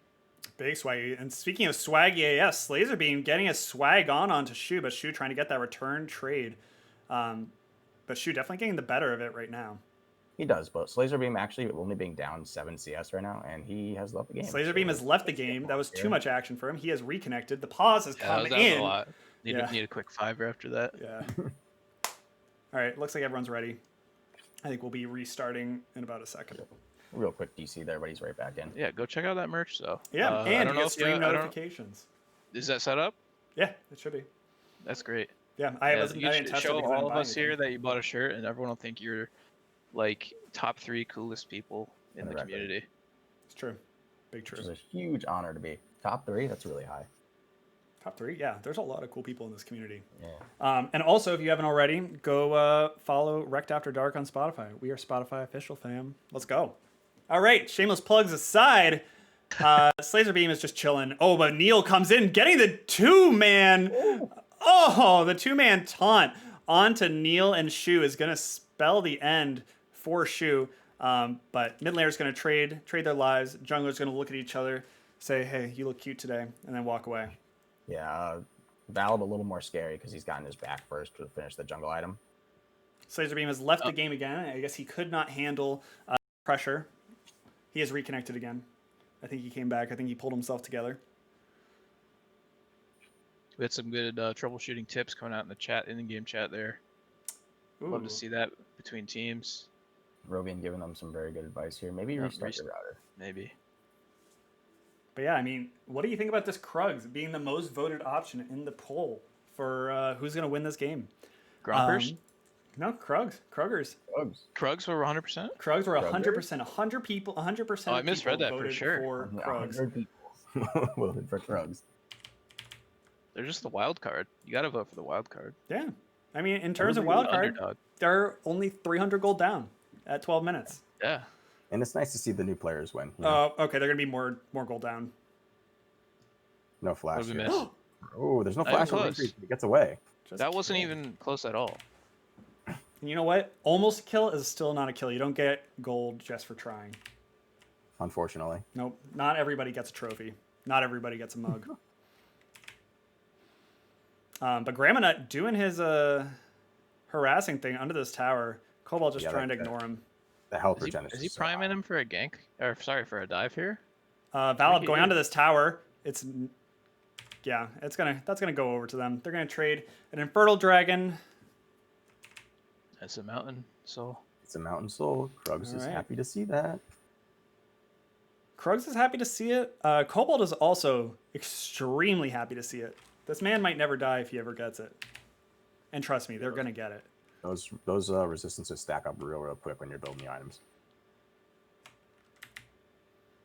I think J-Mo can attest to. We played a game the other night where we had triple Mountain Drake and the Soul. 18% flat resistances is pretty high. it's pretty good. It's a hell of a drug. Love that. Love that on your beef boys. beef folks. Meanwhile, in this top lane, Gramonut rocking a solid 20. Fast math. About 20 CS lead. He's got some money on Cobalt, about a K. A G, if you will. What's the money key? X is the money key. X. Nice. Oh, Shu is starting to do the big damn. Well, he Shu just having finished, finished that Ludens. Yeah, he's doing the thing. I mean, Slazer Beam still working on that Proto Belt, which will He definitely add a prioritized- lot to the combo, but for right now, not doing a whole ton. He prioritized the Merc Treads on as his first kind of item to buy, which is, I think, it's good buy. It's going to keep him alive, especially because he gets to escape those chains a little bit faster. Yeah, I mean, if you're betting on solo killing Shu in your first game of Rect League, I think that's a bet that's not really worth taking. So Merc Why Treads. not though? What? You gotta Maybe. try. You gotta try. He's just waiting it. He's edging, if you will. He could Yeah, try second you gotta- item, Gotta edge. Yep. And Gramonut spinning. a lot of damage. Cobalt doing some wither, making him feel small, belittling him. He gets to take those trades because his health regen is just so high. Oh man. This It's a good bot chunk. lane. This bot lane is non-stop being shoved That in. Valor coming out of Buy top here. Oh, Splash. Yep. Pretty good flash. great flash. Yeah. Slazer and Shu. Slazer being shoved in all the time by Shu now. Not really able to have that big effectiveness and get those roams off. So We'll have to see how that plays out as we get into the later stages of the game and we see Slazer Beam in a side lane able to join in with the grand entrance. yeah. So once Valib transferred Blue over to Shu, as soon as he came back with Ludens, that's when you know it's time to start shoving in when you're Shu. You just want to keep him in that lane. You want to keep getting your farm up. Part of me is Hero's entrance. Grand entrance, I believe, is Rakan's W. I had to fact check myself. There's enough fake news out there. But right now we see Triforce down on Garen. That's big. I want to Yeah. see him start doing some damage with this. This is where we gotta get some pressure topside. This like stagnant game state I think is in Gromp's favor. For the Nasus, and just LeBlanc's gonna get to a point where she could blow up the Kai'Sa, which is the only source of damage. Yep, and that's going to be a Herald going over to the side of Gromp. There was just no real needed backup for Rained Freeze. Slazer Beam was in base. Shu did a real good job chunking him out. Shu just waiting here, trying to think of something cheeky to do. But yeah, Shu has now started to run away with a small CS advantage. Not that small. I guess it's like 15. Yeah, I think Shu was looking for to steal the Raptor camp away there, as he already pushed Laser Beam in. So Gramonut being chased off of his wave, but Slazer Beam trying to get a little bit of a roam off, but still not able to find anything. Slazer Beam, I would just take that big, beautiful body of yours and just go bottom. They need you down there. yeah, especially I mean he has a chance because Valib has to basically sit here top lane and make sure that Cobalt is safe. Right. Because yeah, Cobalt is forced a barrier there because he's afraid of the Garen ult. Yeah, and I mean, for the entire game, Dingus Slayer and Rogan have just been shoved right up to tower. There's definitely an opportunity to be had for Slazer Beam there, but yeah, I think that's just kind of what happens. Week one. Oh, Goodness, what a trade! goddamn! I was caught in my own conversation and I didn't even He see has it. just enough damage because he dodged the flash Q from Valid to keep his health bar up just enough to trade. And I like that he correctly picked the Valib as the target there. As soon as Cobalt ulted, he switched over to make sure he was maximizing his damage on Valib. You'd never kill Cobalt when he ults like that. Oh man, yeah, and Cobalt's just gonna wail on this tower. 12 seconds until Garen comes up. Slazer Beam not gonna be able to roam up to help. He's not gonna be able to take this tower, but he's definitely gonna do a number on it. Some good damage there. Mm-hmm. But looking at Dragon Pit, looks like Dragon will probably go over to the side of Krugs. Just no one really here to I'm not try going and stop him. absolutely hard in top lane though. No Garen ult though, so he Oh doesn't wow, actually what a have to kill TP. pressure. Burn TP for that. Really nice though too, because he also puts pressure in the lane so that the eyes kind of get away from this dragon, this little sneaky dragon take. Yeah, and as you were saying before, stacking resistances is so good for this Krugs team. Yeah, I mean, yeah, Warwick and Garen are the obvious tanks here, but even just Galio, just having the extra % magic resist on Galio, who already gets magic resist in his kit. Yeah, 6%, right? Per dragon? Yeah, 6% per dragon, yeah. Mm. Yep. That's some gold. That's gold in stats. I don't know how much, but it's definitely a lot. First tower going to be going over to Graminut, money in the bank, but still keeping this gold lead even. 3-3 right now. Gromp doing what Gromp does best, playing it slow. And there's nothing wrong with that. Yeah, as long as they keep their farm numbers up and they don't give up too many of these towers, their late game is basically exactly what they wanted. I guess at what point does Covert Panda become that like ticking time bomb, right? Like if this Mirror Mana. Oh, we got a big 2v2 top lane here. Yeah, Shu puts the ignite down early on Grandma Nut, but I think Rain Freeze is going to pay for it. Rain Freeze, see you later. Top laner. Not on the same page there between the Garen and the Warwick. Yep. One in, one out. So it goes. Here goes Cobra Panda on the aggressive. Look at the damage. Oh, flash forward by Mont Blanc, and Dingus Slinger is in a rough spot. Mont Blanc going to pick up that headshot. That was coordinated so well between Panda and Mont Blanc. Yeah, flash still up. Big synergy. Mm-hmm. Even in the midst of the fight, Mont Blanc still makes it all the way back to block the Caitlyn ult. Panda is fantastic. Just to work on a couple things. Don't we all? Oh yeah. He just works on his CSing and his wave management and his spacing. He should be the best player in the league, right? Yep. And his rotations. Yep. Champ pool. Economy management. Control, Yep. yeah. Shot calling. Yep. Hey, I'm sure there's people with a longer list. The So we're point is that getting we here, all have- 21 minutes into the game. Who has the late game? I mean, there is a Nasus, but who really has the late game? Well, at this point, it's Gromp, but that can very quickly change with a bunch more gold onto Panda and a couple more of these Mountain Drakes. Yeah, I think that this is definitely going to be a game decided by who gets that Dragon Soul and who can stack the more dragons, because I think having both a Kaisa and Lulu late game is pretty terrifying, especially when you're trying to shred some beefy boys. Like especially like if you're trying to get onto Cobalt or try and take Cobalt down quickly, your way in is with your AD carry. So buffing him up, getting him thick, that's all good stuff. But yeah, as long as he can stay ahead, it's not a bad plan. He has Lulu to back him up. He has Slazer Beam to dive directly on top of him. One of the things I want to call out now also is when we get to these mid-late game fights, I want to keep eyes on, Valve able to get away, Rain Freeze burning the ult, but I want to keep eyes on Mont Blanc's ability to polymorph Shu. If he can polymorph Shu when Shu goes in, that's a really good way to shut down LeBlanc, but you just need quick fingers. Yep, a quick polymorph into a Galio taunt or even a silence from Grandma Nut could spell the end of Shu. So we got the bot lane for Krugs coming to mid lane here. We got Ginsu's completed on Kaisa. That's a nice little 2-item spike there. Is there a way to check how close he is on the Muramana? Yeah, he's Hover? Yeah, you can hover it. 410 out of 7. 410. He's getting there. Slowly but surely. He'll be spiking soon enough. He finished his coal, so I mean, he got another nice little influx That's of big. gold, and then also took the the second tower. Yeah, I mean, he's still behind Rovian, but not by much. It's about 400 at this point. Right. And Which, against Rovian's Caitlyn, you'll take that. yeah, I mean, I think Rovian and Dingus Slayer got every plate on that bottom lane tower. If not, it was at least 4 out of 5 plates, so. You take that. So how's it going, everyone? Your eyes, Asterisk? Dude, my eyes. I've been looking at a computer screen all day. Come on. Valid and Graminut. Action. Spinning to win.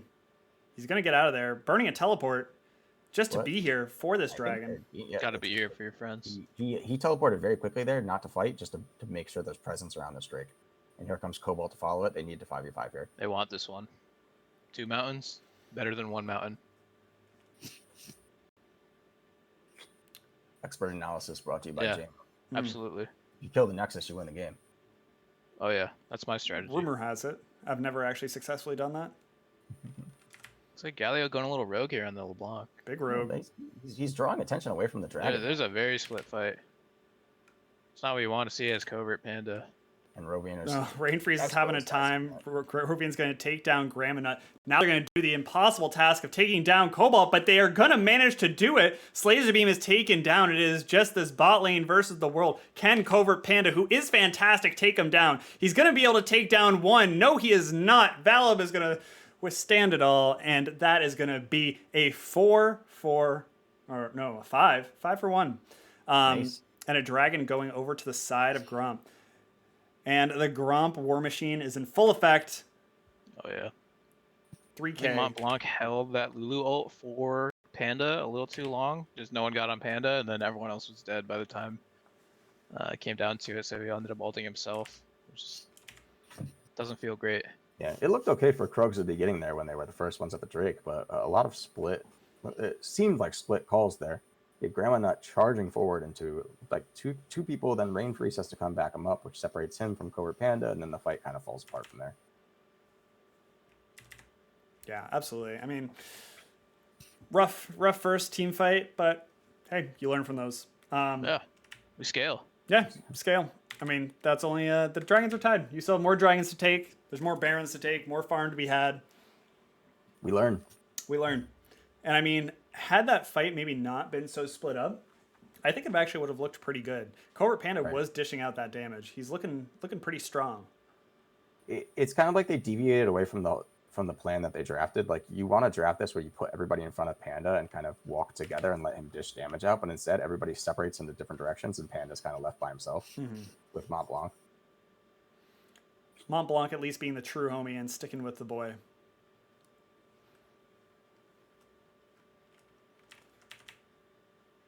But yeah, right now, Gromp is doing a really good job of just kind of controlling and choking out Vision. Both Shu and Valor are kind of teaming up, taking out all the wards that Krug have. And since they have this gold advantage, if there's no Vision, it's really hard to face check into this Fog of War, especially when a LeBlanc's around. Right now, Slayer Beam getting the receiving end of the Valib-Shu duo. Dingus Slayer not even going to be a part of that kill. Graminut top, TP's top, I think, to try to help, but it's a little late because then he immediately has to run away from Shu. When Slazer Beam's already dead. Oh yeah, absolutely.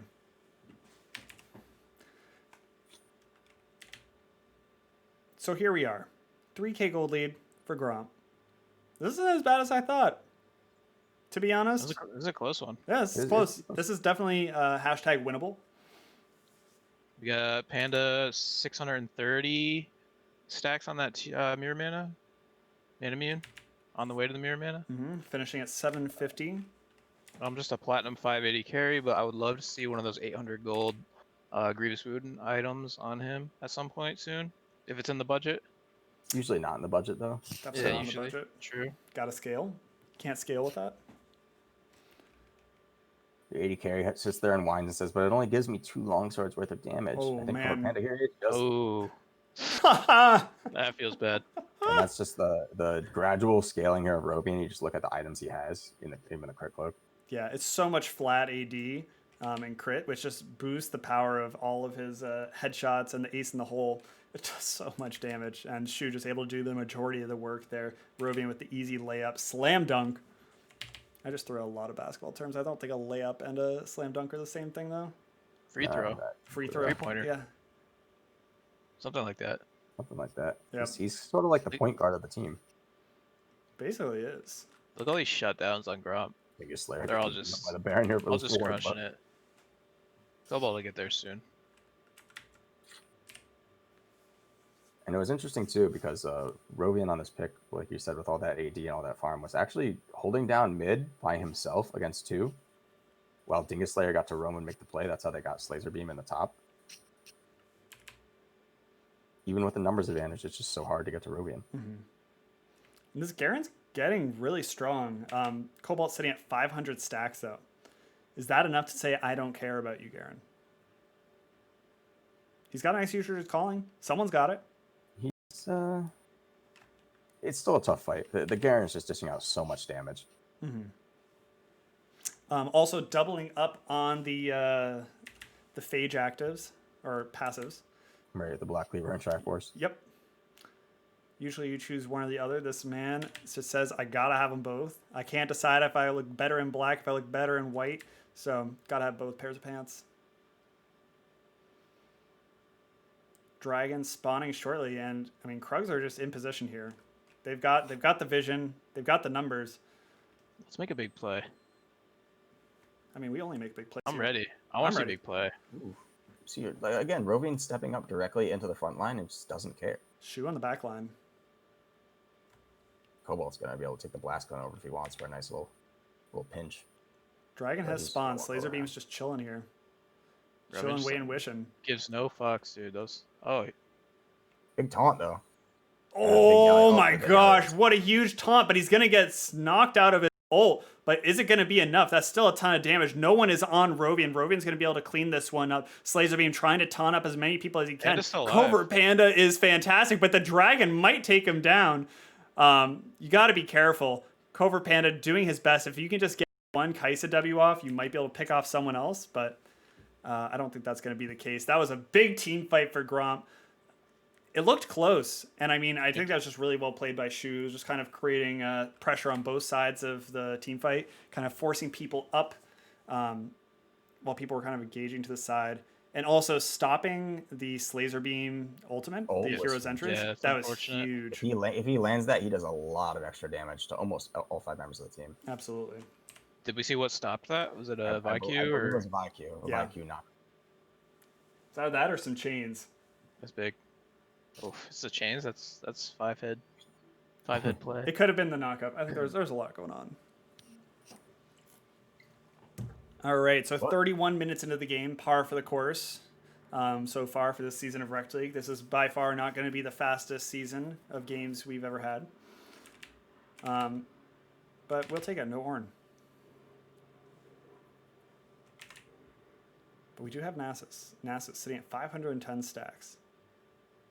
Who let the dogs out, you might ask? I don't know. Down in so it's actually interesting here because they're putting a lot of their vision. Gromp is here around the Baron to make because they're strong enough to force a fight. But Cobalt's down here farming in the bot lane without TP.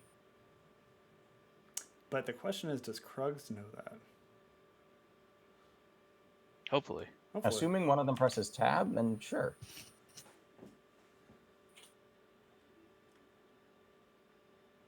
And it's whether or not they're recognizing if Cobalt is really the issue to their problems. Because, I mean, right now, He's getting Valib there, is though. fantastic. Rovian is fantastic. Shu is fantastic.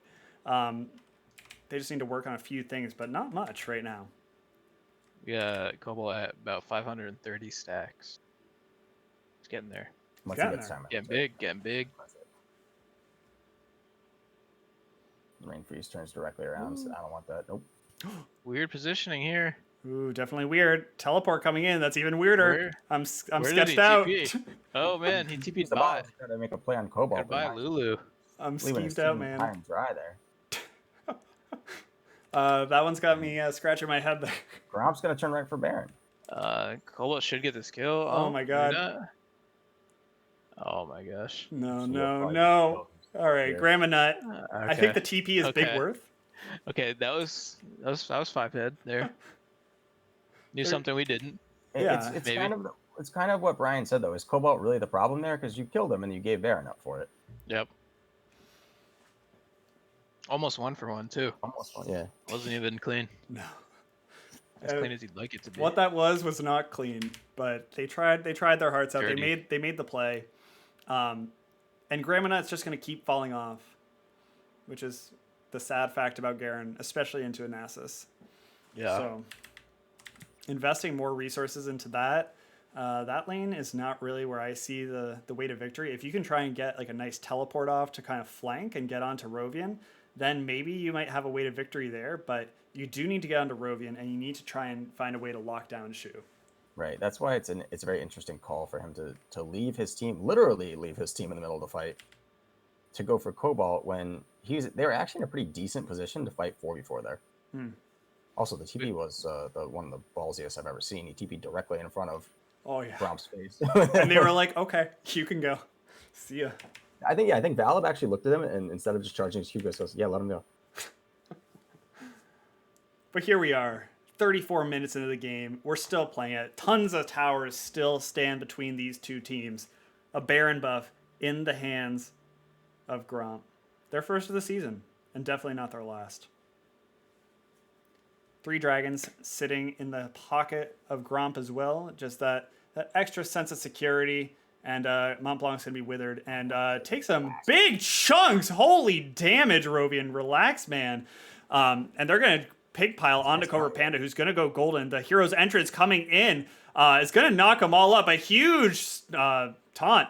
And Grandma try and do what he can. He's going to take down Dingus Slayer, but that is not who you need to be killing, homie. Cobalt, Shu, and Rovian are going to beat your ass down and take you to the dirt. Shu is just trying to do his poking. Can't take him down. Rovian is feeling himself. He's in there like swimwear. And I think just like that, that's going to be the end of the game. Yeah, unfortunately, Cobra Panda gets a lot of good peel, but he targets Valib, who has a Guardian Angel, so he takes the Guardian Angel down and then just has to run away from the fight. Oh, baby. And with that, Gromp is going to pick up their first win of the season. GG's to Gromp. Krugs sitting down. Can they bring it back? What do you want to see from them in this next game? I just want to see a little less sloppy execution. They had very good plays and very good ideas. It just seemed like Honestly, Laser Beam. Oh, good.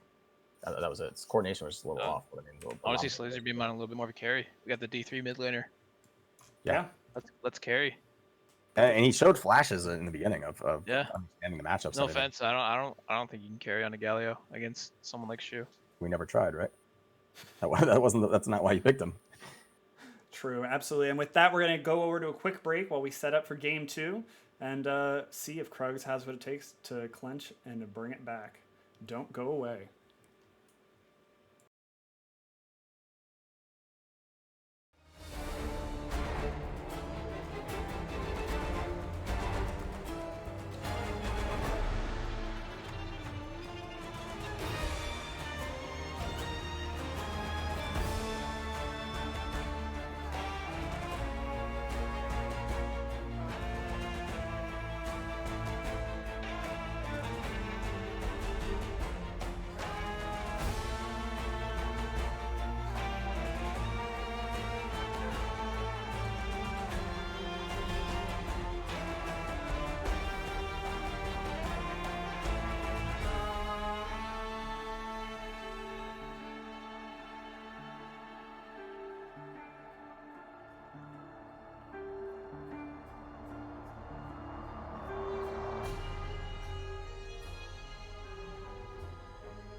Ladies and gentlemen, welcome on back to the Rect League. Game 2 of the night, Krugs versus Gromp. Gromp taking that one, as, a lot of people and analysts probably expected. The crowd did not, with 100% of the poll going over to the man himself, or to the team themselves. But, doesn't look like Gromp's really missed a step. They look good. They look damn good. She looked clean. Cobalt held it down. Rovian putting out the damage. Very, very similar look to what we were expecting them to play like. Yeah. Not many things needed to be changed. Nope. And I think that this is probably the wake-up call for the rest of the teams in the league. Have a plan for the Cobalt and Asus. You had all off-season to probably figure that one out. If you didn't already, then now's the time to start thinking about it, because it is an imminent threat that's going to come smash a lane near you. He just looked so strong, and Shu doing what Shu normally does. Even if he meant to pick Silas, he got LeBlanc, and you know what? Looked just as good. Couldn't even tell the difference. Looked like Silas to me. But yeah, what are your thoughts going to this game 2? What are the things that, Panda and the rest of Krugs, while they are fantastic, what do they need to work on? I really did like their comp. Like I said, I think it just came down to some execution errors. I love putting. I don't love putting all the eggs into the Panda basket, like the basket, but I kind of like that. Yeah. I kind of like that they're gonna give him like a hard carry, a scaling carry, and then play around him. So I think it's a fine plan. I think that we want to see Slazer Beam on something that's a little bit more of a real carry. Galio is cool and all, but it's really, really hard mid to late game to make a huge play on Galio that doesn't involve the rest of your team. You gotta get some advantages. Yeah. You gotta get advantages somewhere else. It's a little bit of a different team, but speaking from experience, we were able to get the best of Gromp, or the former Infernal last season, where we kind of ignored bot lane and tried to get advantages elsewhere. Absolutely. Whether that be top or jungle. Definitely, and we'll have to see what Krugs do here.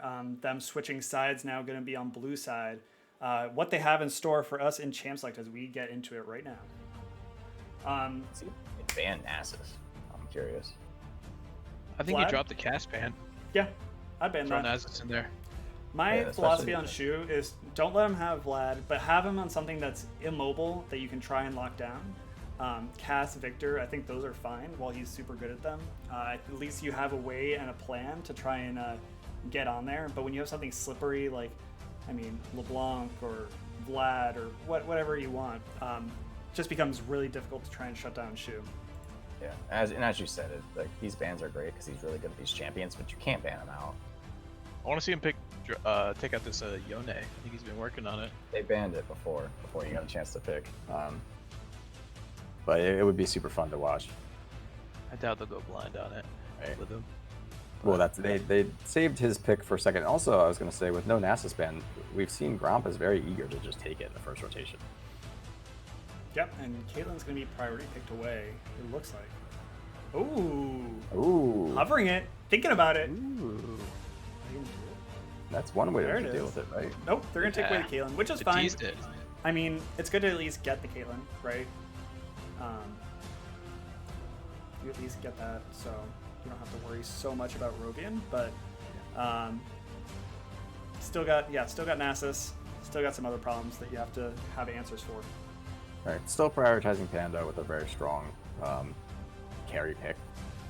So, let's see what they do to surround him maybe a little differently. And this is the Nocturne that got banned second rotation before. The famous Valve. Valve Nocturne. This is his pick. Whether it be mid lane, Excited. top lane, jungle, 80 carry, he'll pick it anywhere and he doesn't care. He'll have a good time on it. So I'm excited for this. Doing his best unstream impression. Hecarim, now that's a cool way to get to Rovian. Just say, screw your team, I'm gonna run through them. There we go. I like where the comp's at. I think James can attest to it too. One of the scariest things as 80 carries to see Fed Hecarim barreling through your front line and then just killing you in one hit. There we Gold. go. Now we got that. Goals to get fed. We got laning power, baby. Ooh. We got the Syndra Slazer Beam Syndra. Gonna be picked up. Syndra is always a good champ. There's very few times that she's not. her early laning power is awesome. Her ability with the scatter the weak to kind of make picks, kind of dissuade any engages, is really strong, especially in the jungle. And then your ability to kind of knock one person out is awesome. And especially if that one person happens to be Shu, that is where you want to be. So I really like this Syndra pick. Yep. Yone ban again, so we won't see it today. Nope, not today, but I'm sure we might see it. We have two more series for the rest of the night, the 8 o'clock and the 10 o'clock. We'll see if we see it there, but there's the Nasus ban. It's interesting they took Garen away though as well. I wonder if they're having trouble with that. Maybe.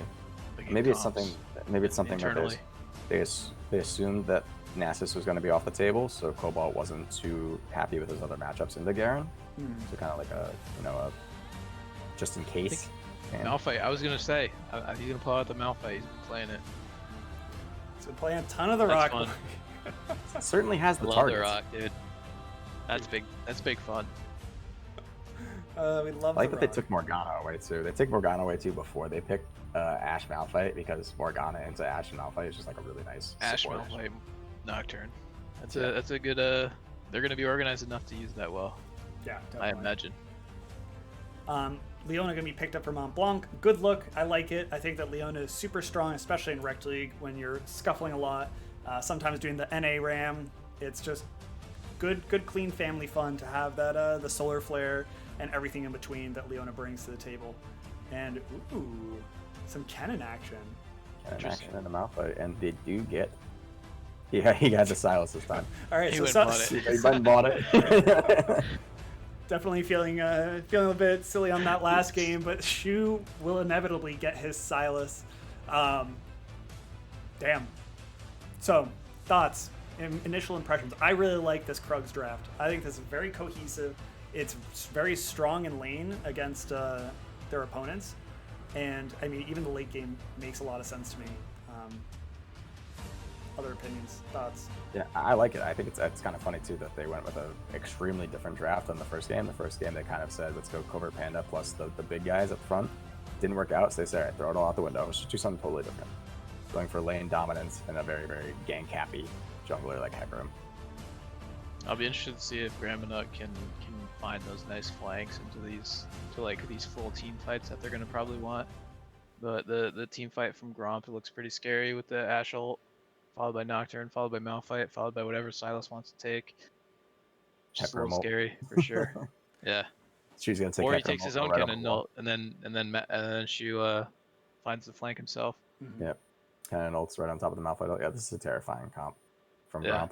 They're gonna have to find some advantages somewhere early. And I think it's in the laning phase, right? I think that Yeah. both Kennen and Syndra and Caitlyn are all extremely strong laners and have the potential to punish both Malphite and Silas. Ashe, maybe not so much, but I also want to see Rainfreeze just having a little more impact in that early game. While he kind of had the good looks and was kind of near the action, he wasn't in the action or really starting a lot of it. And I think this Hecarim pick is definitely a lot more comfort, having looked at his op.gg. This is the pick. This is it. He plays the one. Warwick. He plays Hecarim. And you know what? You got the Warwick. Now you got the Hecarim. The Warwick definitely didn't look like bad, and I think he had like you said, he was in the right places and he had the right ideas, but he got behind really early compared to Valid, and at that point it's just really, really hard for Warwick to make a big impact when the rest of the enemies are all already fed. Shout out And to then- Pickle Popper yeah. for the 7 bits. Not to interrupt you, but Pickle Pickle Popper popping off. Much Popper, appreciated. it's been a buddy. long time. Yo, and I'm just browsing this. I might pick up one of these sweatshirts, man. Dude, I do like the sweatshirt. I really like the fanny pack. I think I might pick up a couple. There's the black one's nice, but also I'm a Yeah. big sucker for pink and like teal. So I might go for Yeah, a there's nice a lot of cool colors. There's, I guess mint. Mint is what you might describe it as.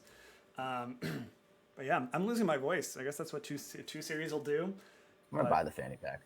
Knowing Gromp, by the end of this game, I'm not gonna have a voice because it'll go 35 to 40 minutes. So you guys might have to clean out this. We'll cast try to room. pick you up. I'll try to pick you up. It'll be a team fight every 3 minutes too. So Yeah, there we Yeah.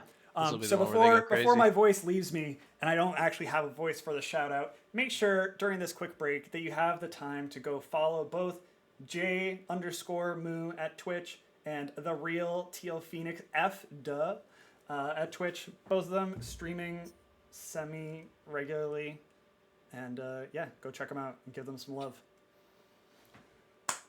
And you can follow me too. I also stream sometimes, but I don't know. I'm not as needy for attention. I've got this. Says the guy who spams follow Brian the Broken in all of his custom games. No, I think my new one is follow Big Boy Swain, Big Swain Boy, at .twitch.tv. But yeah, so hope everyone's enjoying their Sunday nights. What's going on, chat? I don't really feel about talking about League of Legends right this very second. What's going on in people's worlds? Did everyone have a good weekend? What did I do yesterday? I played games with the boys. That's what I did. Had a Yeah, we great did. weekend. Yeah, That sounds like a good weekend though. that was great. Yeah, I've been playing a lot of League recently, which is not how I spend a lot of my off season. So it's been nice getting back into it. Yeah, I mean, I did not play any League this weekend. It was kind of nice. Still carried on Jin. If I had to marry a mermaid, would you rather have the bottom half or the top half be a fish? Who said that? Is that Endo? So hailing back to a previous conversation, I would definitely take the bottom half being a fish, just because you know, I mean, I've never really talked to a fish before, but I don't think I'm going to start now. I would have to Also, agree. Yeah. It's definitely the right answer. I think Endo's the only one who says it the other way, and he's just wrong. I mean, if your friends come over and you have at least if your girlfriend's a mermaid, or I guess I have to marry, my wife is a mermaid, we can still have a pool party and it won't be weird. But True. like if the top half is a fish, like sitting at the dinner table with my family, it's gonna get Does a the little type of fish change the answer though at all? swordfish. Yeah. Yeah, is it like a catfish, or is it like a good-looking like marlin? I don't know, man. That's what I'm saying. Like, if think the answer's still does the wrong. type of fish change your answer? I don't want a think fish so. with teeth, that's for sure. Give me a gummer. Anyways, Go for a sucker a fish. critical error has occurred, and the process must be terminated. A critical error. A full memory dump of this process will let her. Okay, so And while that's going on, we looks like we have 5 points from both teams. yep, unable to create a memory dump. All right, League of Legends is crashing. Taking a dump. Yep. Do you guys want to pause the game? I believe mine has crashed as well. I have not gotten in the game. Hey, Riot. Love it. All right. That one isn't even me. So you just at Riot Games, at LCS. I mean, I think you can even just like at like, I don't know, Crack Variety. Crack Variety. Yeah, he's got the ends. So yeah, sorry, but that one's not my fault. So I'm not even gonna really apologize. Nothing I can do about it. We just live with these. I'll apologize. I'm sorry. I'm also sorry. So Endo, I, are for you one, saying that you can't have Right. kids if the bottom half is a fish? I think that's what he's implying. Let's adopt other fish? I'm no babies. scientist Fish have of that sex. sort, but Fish do it big time. All right, I'm back in. like dolphins, yeah. Ooh. Back in? I'm back in. I'm Nice. at 110, Oh, we're at 145, 145. 150, 1, 2. All right. All right, so there we go. I'm there. All right. I'm up to speed, up to snuff. Up to snuff. So yeah, tell me what happened in those crucial minute and a half that I missed. There's some 5-point action going on.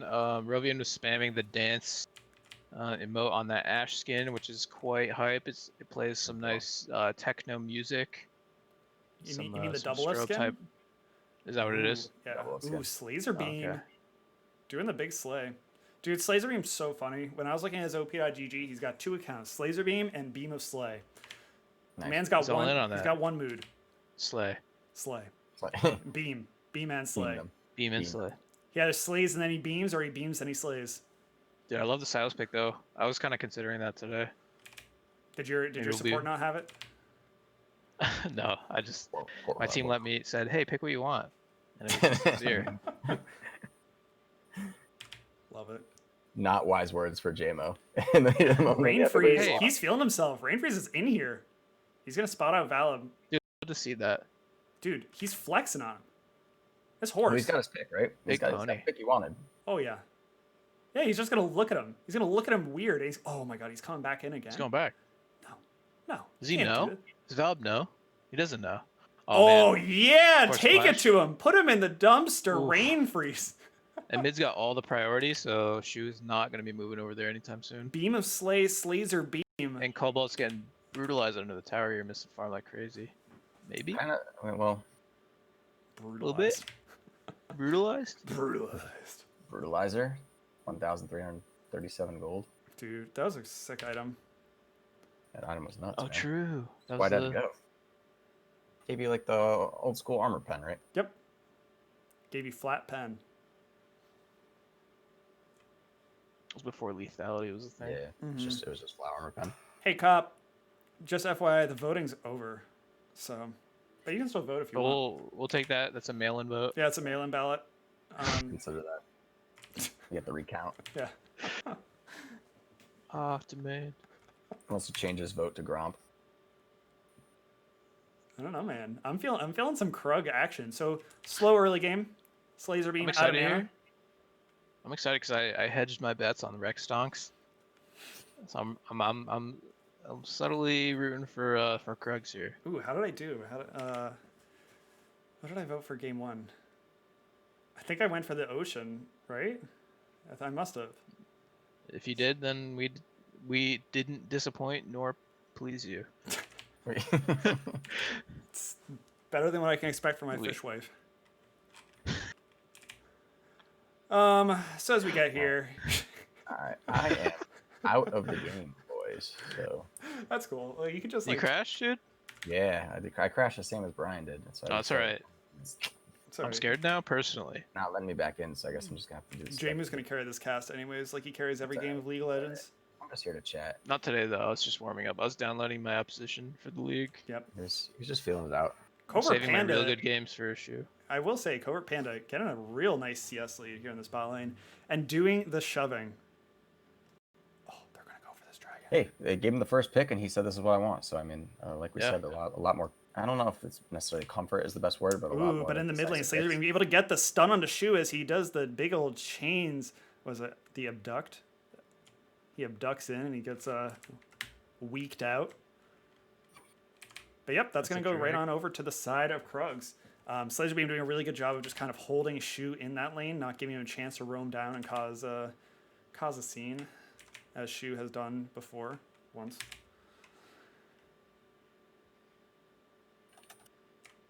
But we got fresh blood here, and this is what really excites me about the Rectade. Just a lot of new storylines. Got some returning ones with Panda, who is fantastic.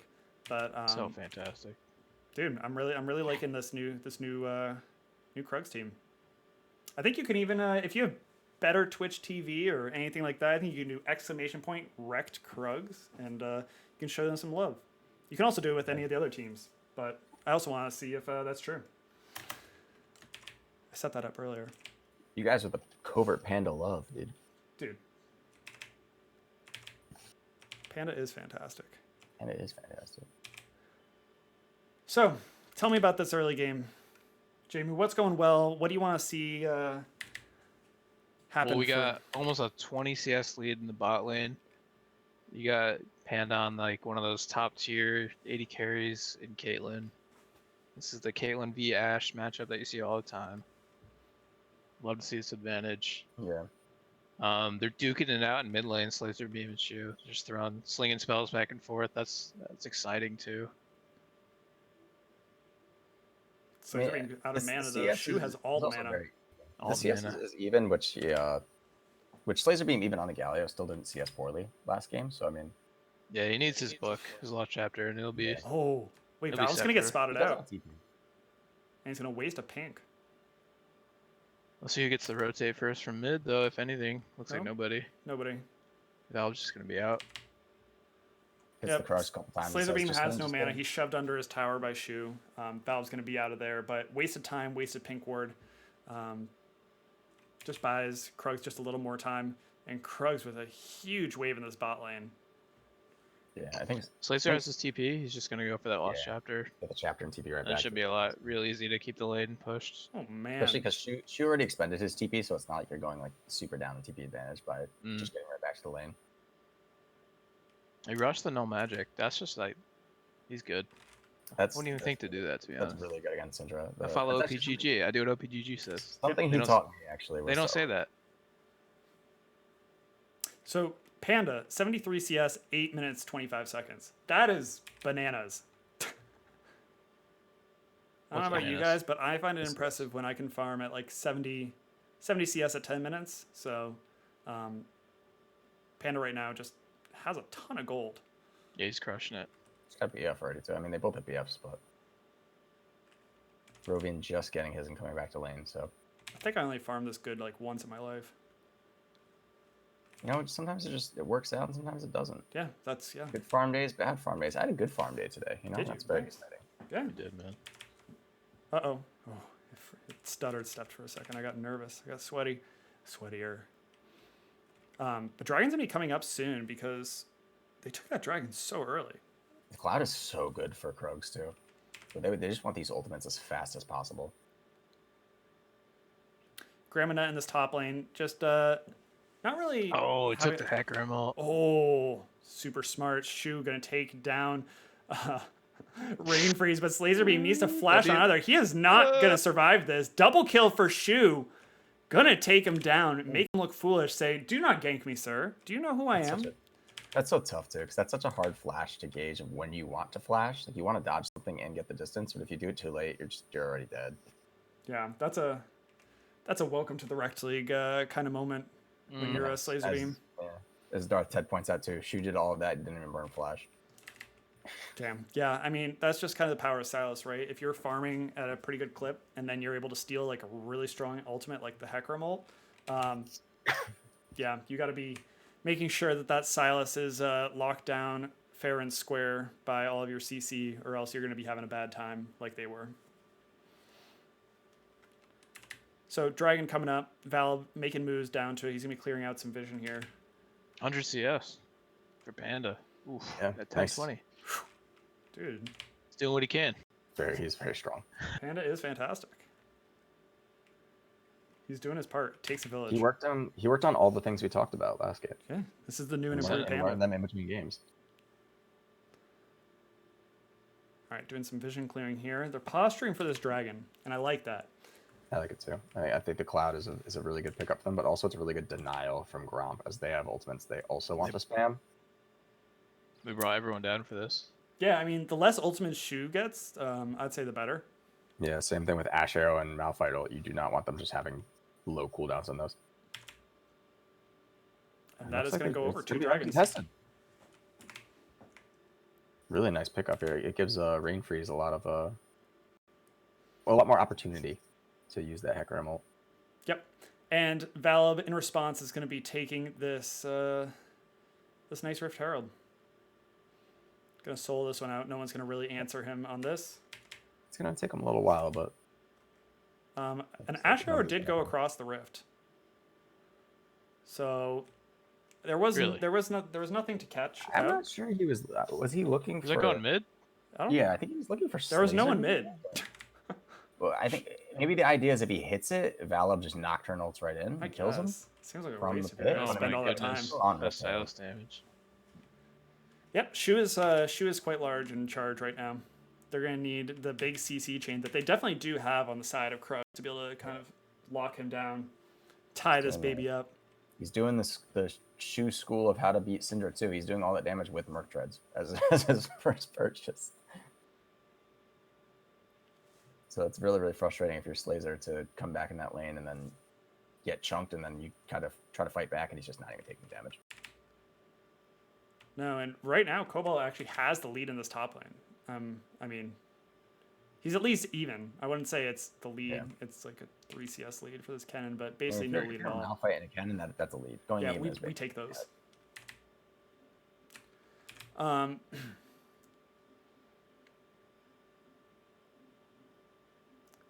going even is almost like you're winning that lane when you're the Malphite. Yeah, absolutely. So Covert Panda, very, very strong. How does he get unleashed? So he was just barely off getting his back to complete 12-minute Infinity Edge. He must have been just a couple hundred short, which would have basically unlocked him to like 3-shot Rovian at that point. But he's still very ahead. I'm looking for him to try to make a play with this. Oh my goodness. That was dirty. That was clean. Clean but dirty. All right, I didn't catch that because, It was so fast. I was, yep. So with that, Harold is going to get dropped. The Paranoia going down. Shu able to clean that one up. And Shu and Val, the mid jungle synergy is super apparent already. And they can just rinse and repeat this too, because Shu still has flash, and he took Slazer's Syndra ult. Rain Freeze is trying his best, but he's in the wrong hood. There's going to be a teleport going into this mid lane. Yeah. Foul him again with that jungle line. Does a lot of damage. Shu is such fancy feet. Slazerbeam can't hit him with anything. Rovian takes down Covert Panda in the bot lane. Oof. What is that was happening? a big trade. A lot of ults traded down there. Yeah. It must have been Morgana binding into Ignite was the end of Covert Panda there. I think Rain Freeze has to start getting down towards bot, making something happen down there. That's Absolutely. where they're gonna get their. That's when they get their power. Especially because Panda just backed and finished Infinity Edge and got Berserker Grease. Hey, Ozymandias, thank you for the follow, buddy. Welcome to the Rect League. Shu is just not going to take enough damage. The ults. Yeah. Like I said, the idea is there. You can't kill him through the stats he has and the healing he has already. No, and he has teleport, so he can just happily teleport back in, and then just make Slazerbeam's life a living hell. Especially because he's gonna complete an item here after the big. Ooh, action in the bot lane. Mont Blanc trying to get the Zenith Blade on Dingus Slayer, gets it, but does not get the stun with the Black Shield for Dingus Slayer. Get him popped. Cobra Panda just gonna continue farming up. He's gonna drop the ace in the hole. Dingus Slayer is gonna pop that, but the Black Shield's down, and that is gonna be an easy kill with Covert Panda. Mont Blanc playing that perfectly, setting Covert Panda up for Silas success. are lingering. Oh god. Yeah, Do you have to? Do you have to let it linger? Oh man. Don't linger. He's getting greedy for this tower. Shu's gonna take the. Oh, great flash to dodge out on that. Paranoia is going to be going down. Going to be going right on to Mont Blanc. But Cobra Panda is going to be safe. God. He might. Dude, he wants that, dude. They're so low. Dude, this is the LCS big plays right here. Can you do it, Cobra Panda? I think he's thinking You get a differently net backwards with the headshot. No. All right. All right. But with this is just going to give the good old Grompy boys, those slimy frogs, just a chance at this dragon. You know, they were confident because they saw Hecarim, they saw Rain Freeze up top, so they knew that they didn't have to worry about anyone else coming. They had the numbers. But man, the CS difference in this bot lane is huge. Especially just giving Cobra Panda a kill and assist. Like, this dude is rocking some big money. Already 1.2k on Rovian. You don't see that every day. Needs Rain Freeze to get down there and help facilitate this Caitlyn get kills. Yeah. Not gonna lie. Like, farm is great. Took the Come on. words out of my mouth. Ted says he would have gone for the triple and probably would have died 100%.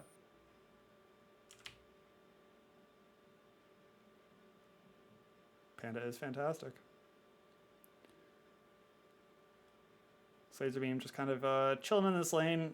He's kind of at the point where he doesn't have nearly as much kill potential onto Shu unless he gets some kind of help from another lane. That being said, we have help coming on in. Here we go. The Rain Freeze ultimate. Going to try and get Shu, but Shu's just going to take it and piece on out of there. What do you guys think? That's a ton of cooldowns burned to try to kill Shu to get that like 300 gold shutdown. But why not just bring that bot and get your super farmed AD carry some kills? Hell yeah. And Ozymandias with the follow and then the quick sub. That's what we do like. Mont Blanc going to get the nice stun onto Dingus Slayer. Dingus Slayer going to, go golden. But I don't know if you want to go golden there. The Frosted Arrow is going to, Enchanted Crystal Arrow. Oh. Come on, you need one more auto. Do you have it? You can't kill them. Dude, they're edging so hard right now. Imagine if we had that Leon ult that was burned mid lane. Imagine. Come on. Shame up. Come on. Play to your strengths. Syndra's just got to farm it out, get that ult ready to try and blow someone in a late game. I don't know if you're going to really get much of a chance to farm it out when you are getting the Paranoia and Shu dropped onto you. And Rain Freeze, wrong hood, homie. Your boy's dead. And you're not holding this tower by yourself. Yeah, the tower's only going to take one auto to die anyway, so. Shu can just look at that tower, and it's going down. But props to you, Ozymandias. Much love. Welcome to the Rec League big time. Ozzy, what's up? Go hop in the Discord. Welcome. Grab a shirt. No, fanny pack, dude. Are you pushing shirts over fanny packs? I got the sweatshirt ready. I might pick one up right now. It's in the Getting cart. chilly out. Yeah. Dude, and those world shirts suck. Mm-hmm. That world sweatshirt big sucks. World sweatshirts are bad. Grab a Rec League sweatshirt. I've been waiting so long to see how the world sweatshirt looked. I haven't bought clothes in like a year waiting for it. Covert Panda finally getting his climactic, passionate ending to this lane. He's gonna take down that bot lane tower. Mont Blanc getting a little bit of ward clearing done. Dragon's gonna be coming up reasonably soon. We don't have a timer, so we don't know for sure. But if my memory serves correctly, it's been a little bit since the last dragon.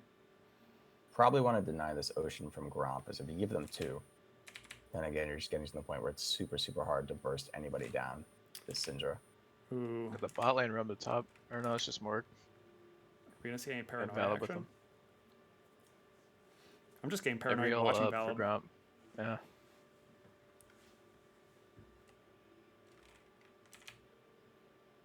So I'm not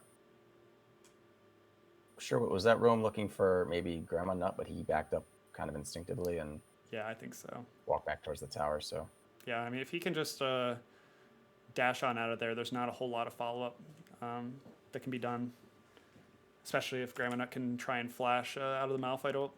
yeah, But, I mean, I guess there is definitely the world in which you cut the lights, and then Cobalt ults in, so...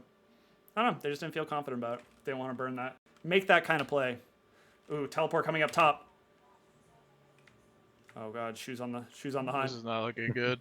There we go. Cobalt started the party, and Shu is absolutely gonna finish it. Another teleport coming in. Solar Flare going, oh man, onto Shu. Slayer's Beam trying to do what he can, but he just does not have any power compared to Shu. He looks like a wet noodle, and Shu is the big al dente slapstick. Yeah, there it is. Shu is doing what Shu does best, dominating. Rain Freeze trying to be a hero here. Hero, no more. And with Robin's that, very alive. what looked like a reasonably close game has just been blown wide open by Gromp. 2 kills to 11. I mean, it's still within 4K gold. But man, that's just going to signal to go ahead for the Baron, and this is going to go down pretty quick. yeah, that was a very optimistic teleport by Slazer Beam. I'll say that. Yes. Got into that big fight. I'm not really sure what he thought was gonna happen. He got excited. What else can you Got say? excited. Maybe wanted to thought help his Panda friend. would live a little longer. Maybe. It's possible. Yeah, it's one of those things Panda Maybe. needs to work on. Otherwise, very fantastic. Otherwise, extremely fantastic. Otherwise, In one case of the nobody strongest knew players about that. I've seen. I haven't seen this cannon do anything. Hot take. Get involved. Yeah. Help your community. Because right now your community is in This shambles. is the people who play against Cobalt fall into this trap. He's got his play style, which is just passive and don't die, don't lose lane, don't win lane either most of the time. But now he's just a big tanky force with that Malphite ult and just lets his teammates follow up like this. Lights are There- out. there goes Malphite Cover ult Panda. in. Shu coming in. Everyone is dropping. But shut down for Laser Beam going onto that Syndra. Rain freezes here with the ultimate, but his health bar is just dropping. Rovian is untouched. Mont Blanc, health bar so low, he's going to get out of there. Double kill going over Laser Beam, though. Shu's wasn't still terrible. alive. For how it started, yeah, that was actually, they pulled it back pretty well. At least scavenged. Looks a little like Slazer can blow up at least Valid with his ult Yeah, I mean, when we he, take when he those. ults in. So bit. There it's is good to hope. see. There's hope. I would say there's hope. Well, Laser Beam Shu can just- nuke someone. I see a path. I see a I see path. that. Shu just got a Magi, so I mean, the path is definitely small. Yeah, I mean, if you the curse of the Magi's, if we know anything about Rec League, Magi's is the least optimal item. Items Per that reserved last for, game for that we saw. pop-up Bjergsen. There's a pop-up Pat. shop. What about pop-ups? What's up, dude? Sorry. Who? Papa Bjergsen. I Dude, was going to say I'm J-Mo. so sweaty man? right now. Defend your Sweating? Majai's item, James. I'm saying Majais is reserved for Bjergsen. All the Oh, way. yeah. Go TSM. Like, follow, subscribe to TSM. You can subscribe to their YouTube content at youtube.com/TSM. Rainfreeze, I don't know what Rainfreeze is thinking, but the cogs are turning. He wants something. Maybe he just thought better of it. Walked up the lane, looked at Cobalt, and said, Yeah, that Kinda rock. tanky. That rock looked at him the wrong way. Hell yeah, Kinda. brother Foomp in the chat. I love it, Foomp. dude. Love Foom's a that. homie. Foomp. That's my boy from college. Nice. I love the man. just want to support for the Rec League. Hell yeah. We'd like to see. Shoe with a casual 6-0, you love it? Then let me tell you, there's a whole bunch of VODs that you can watch. Lots of love. If you love that kind of thing, there's a whole lot of content on the YouTube if you go subscribe of the exact same thing. So definitely go subscribe to that YouTube channel and you can get more 6-0 shoe action. Sometimes more. Sometimes more. It gets bigger. Oh my. Man, Rain Freeze getting out of there, but leaving the boy panda behind. That was an absolute treat to watch. I'm gonna be honest. That was enjoyable. Just getting It was so absolutely smooth. loud. So smooth. Jesus. Jeez. Oh man, that's how you push an advantage. Slazer Beam trying to find the stun. I think that Slazer Beam having a hard time. It's definitely a confidence killer if your first game in the Rect League. You're eating up a lot of the team's elo, and you have to go lane against Shoom. It's it takes a toll on you. I feel you, brother. Yeah. Can't let this one get to you though. Long season. Long season. Shorter than usual. Still some. Agreed. Still some game left here. You never know. Yeah. So what is the way back in for Krugs? I mean, we were saying that Krugs was doing well, Mont Blanc farming well. That is no longer the case. CS difference pretty much caught up by Rovian. What is the way to come back? How do they clench? How do they survive? Well, you have an 8,000 gold deficit you're working against. So what you need to do first is look for the little wins. There's no way right now that you just say, all right, let's just take a 5v5. We beat them, right, guys? Like, no, you're just too behind in stats. So you got to look for your picks with your Leona. I mean, this is just, I mean, to be fair, these are all very lofty goals, but that's how you have to play. There are no surrenders here, right? No, it's actually against the rules. Don't do it. Yep. If you surrender, no bueno. I think someone can probably link the rules, and actually there's a link to the rules in the panels if you want to go read it. I think it's at the top of it. Anyways, Big link. ace Big in the rules. hole, going on to Dingus Slayer. Dingus Slayer taking it like a champ. Doesn't even bat an eye at it. There's a lull. Yep. They're pushing in to clear the vision, which is a good first step. You can't really make any plays when you don't have the vision. So We've got the key point made here in the chat that Shu is he's 6-0, but he's not quite at perfect CS, so it's kind of unacceptable. And I would have to agree. Yep. We'll So there's definitely. lots to improve on there. Shu's fantastic, but a lot to work on. as Charismatic's typing it, she gets another kill, so he has to correct it to 7-0. Oh, they're gonna try to get Shu here. 3-1, what's gonna happen? Oh man, Solar Flare is gonna miss, and Shu's gonna get on out of there, but Mont Blanc's gonna follow. I'm not 100% sure they're winning this. This is seeming like a bad idea because meanwhile, the rest of his team is on Baron. Shu is now gonna try and turn this. He's gonna do what Shu does best. He's gonna take what he wants and gives nothing back. Can he make the 3v1 happen? This dude is big. This dude is large. He is in charge. But his health bar is dropping. This is getting within range of the unleash power. Is this fair, dude? Oh man. What's going on here? Is this legal? Unleash power from Shu going out. Level 17 Shu able to get 2 ultimates off in that fight, winning the 1v3, picking up 2 kills. The rest of his That was a team gets 3v1, Baron. right? I'm tearing up. The Mona Lisa has arrived. And this is the masterpiece. second. second time in a row this has happened in the game. So they put all the resources into trying to get the guy who's split pushing, and then the rest of Gromp just goes to Baron and takes it. Oh, here's Graminut. They're gonna try and set him up. Damage is down. Shoe's low. Graminut golden. Oh my god, the timing on that was so good by Shoe to be able to pick up Graminut instantly. Shoe wants more. He's not finished, and he's gonna take what he wants. He takes Covert Panda down. He's gonna get a little bit of gold, and this dragon too. There's not much that Gromp can't take. Soul point on 4 Ocean Drakes. Love to see Ocean Drakes. To be honest, my opinion. Personally, like to see. Oh, there goes Slazer Beam. We're seeing this team comp just churning at full capacity right now. Just pure ultimates all the time. I know this is definitely. You can definitely tell that they played together once or twice. This is basically the season 6 world champion team, looking as good as ever. Shu is in peak form. The rest of his team as well, looking delightfully good as Cobalt picking up some more kills, padding the stats. Paranoia being dropped down, turning out the lights while the disco party on the Nexus continues. And with that is going to end this game. Gromp taking it 2-0 over Krugs. Whew. Wow. Goddamn. That fun to watch, escalated real though. quick. Love it. A lot of action. A ton of action there.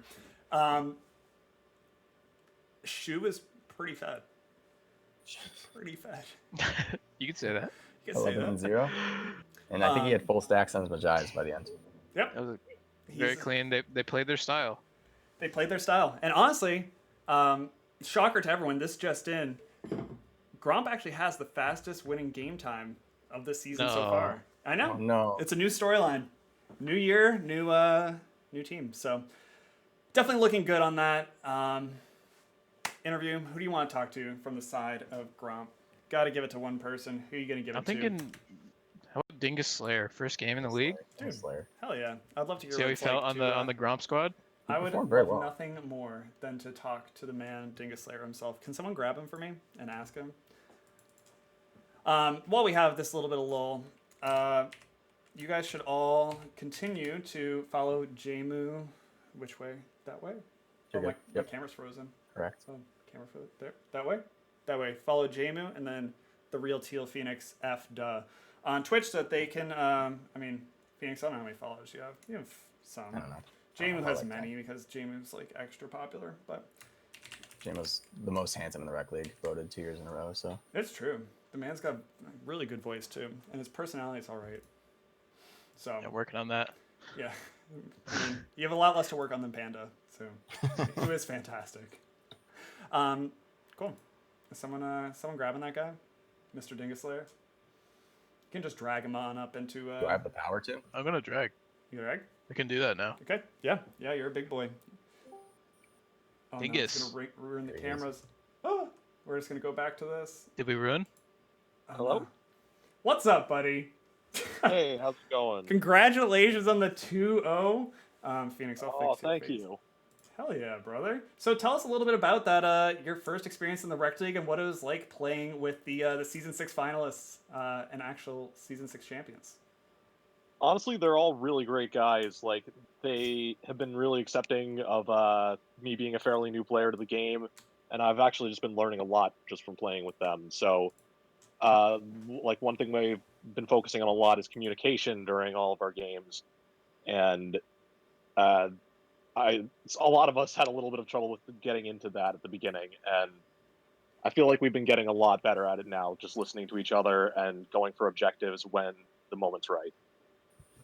Hell yeah. And I mean, so let's, I guess, focus more in on like the bot lane, your experience in there. What was your goal going into this week, paired up with Rovian, and knowing that you were against Covert Panda and Mont Blanc? What was kind of the game plan going in? We were expecting a lot of their kill pressure to be on bot lane, so our just basic goal was not to feed. So that's why we were playing it safe. In that first game, we Smart. stopped playing it safe, I noticed, because we kind of got ahead pretty hard. But in that second game, we were being pressured a lot, and I was trying to make sure at least that Rovian stayed alive. I think like I took like by taking Kate's ult, and then Leona was allowed to ult me, and they got me, but they didn't get Rovian. So I was like, okay, that's a success for me. But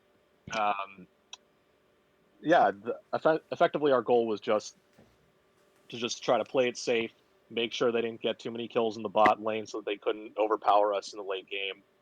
And I think we succeeded on that. I'd definitely say so. I mean, yeah, that second game, Cobra Panda was farming like a GD madman. Um, he was, I think, at what, 100 CS at 10 minutes? Surprised. Yeah, it was definitely pretty wild. But yeah, so as the series went on, I mean, Shu definitely took over. How loud were these comms? Is Shu just like belting at the top of his lungs? Is he screaming, "I'm gonna kill them all"? What's going on in comms during all this? Well, you almost hit it the nail on the head with that one. Shu really is like the big shot caller on our team right now.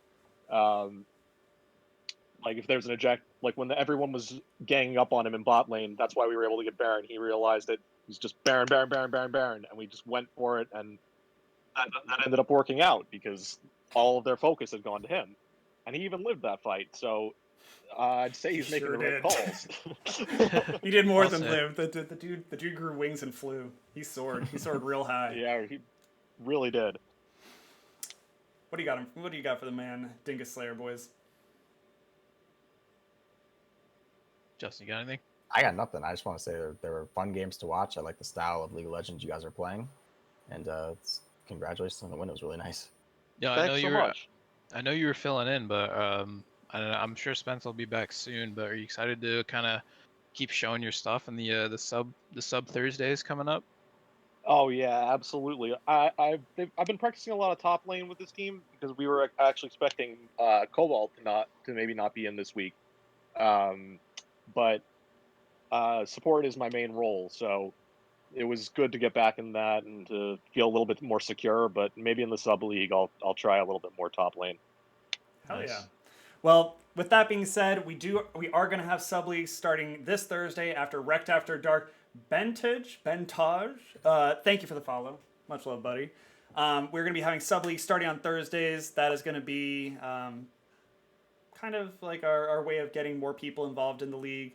We'll be having a couple matches run every week. You can sign up before Thursdays. We'll be making teams that are randomized each week based off the average elo of people that sign up. People that are locked in for the Sunday games will not accrue points. People that are not will get points at the end of the season. We will see who has the most points. We'll take like the top 5. Rippin' bonks. Let's go.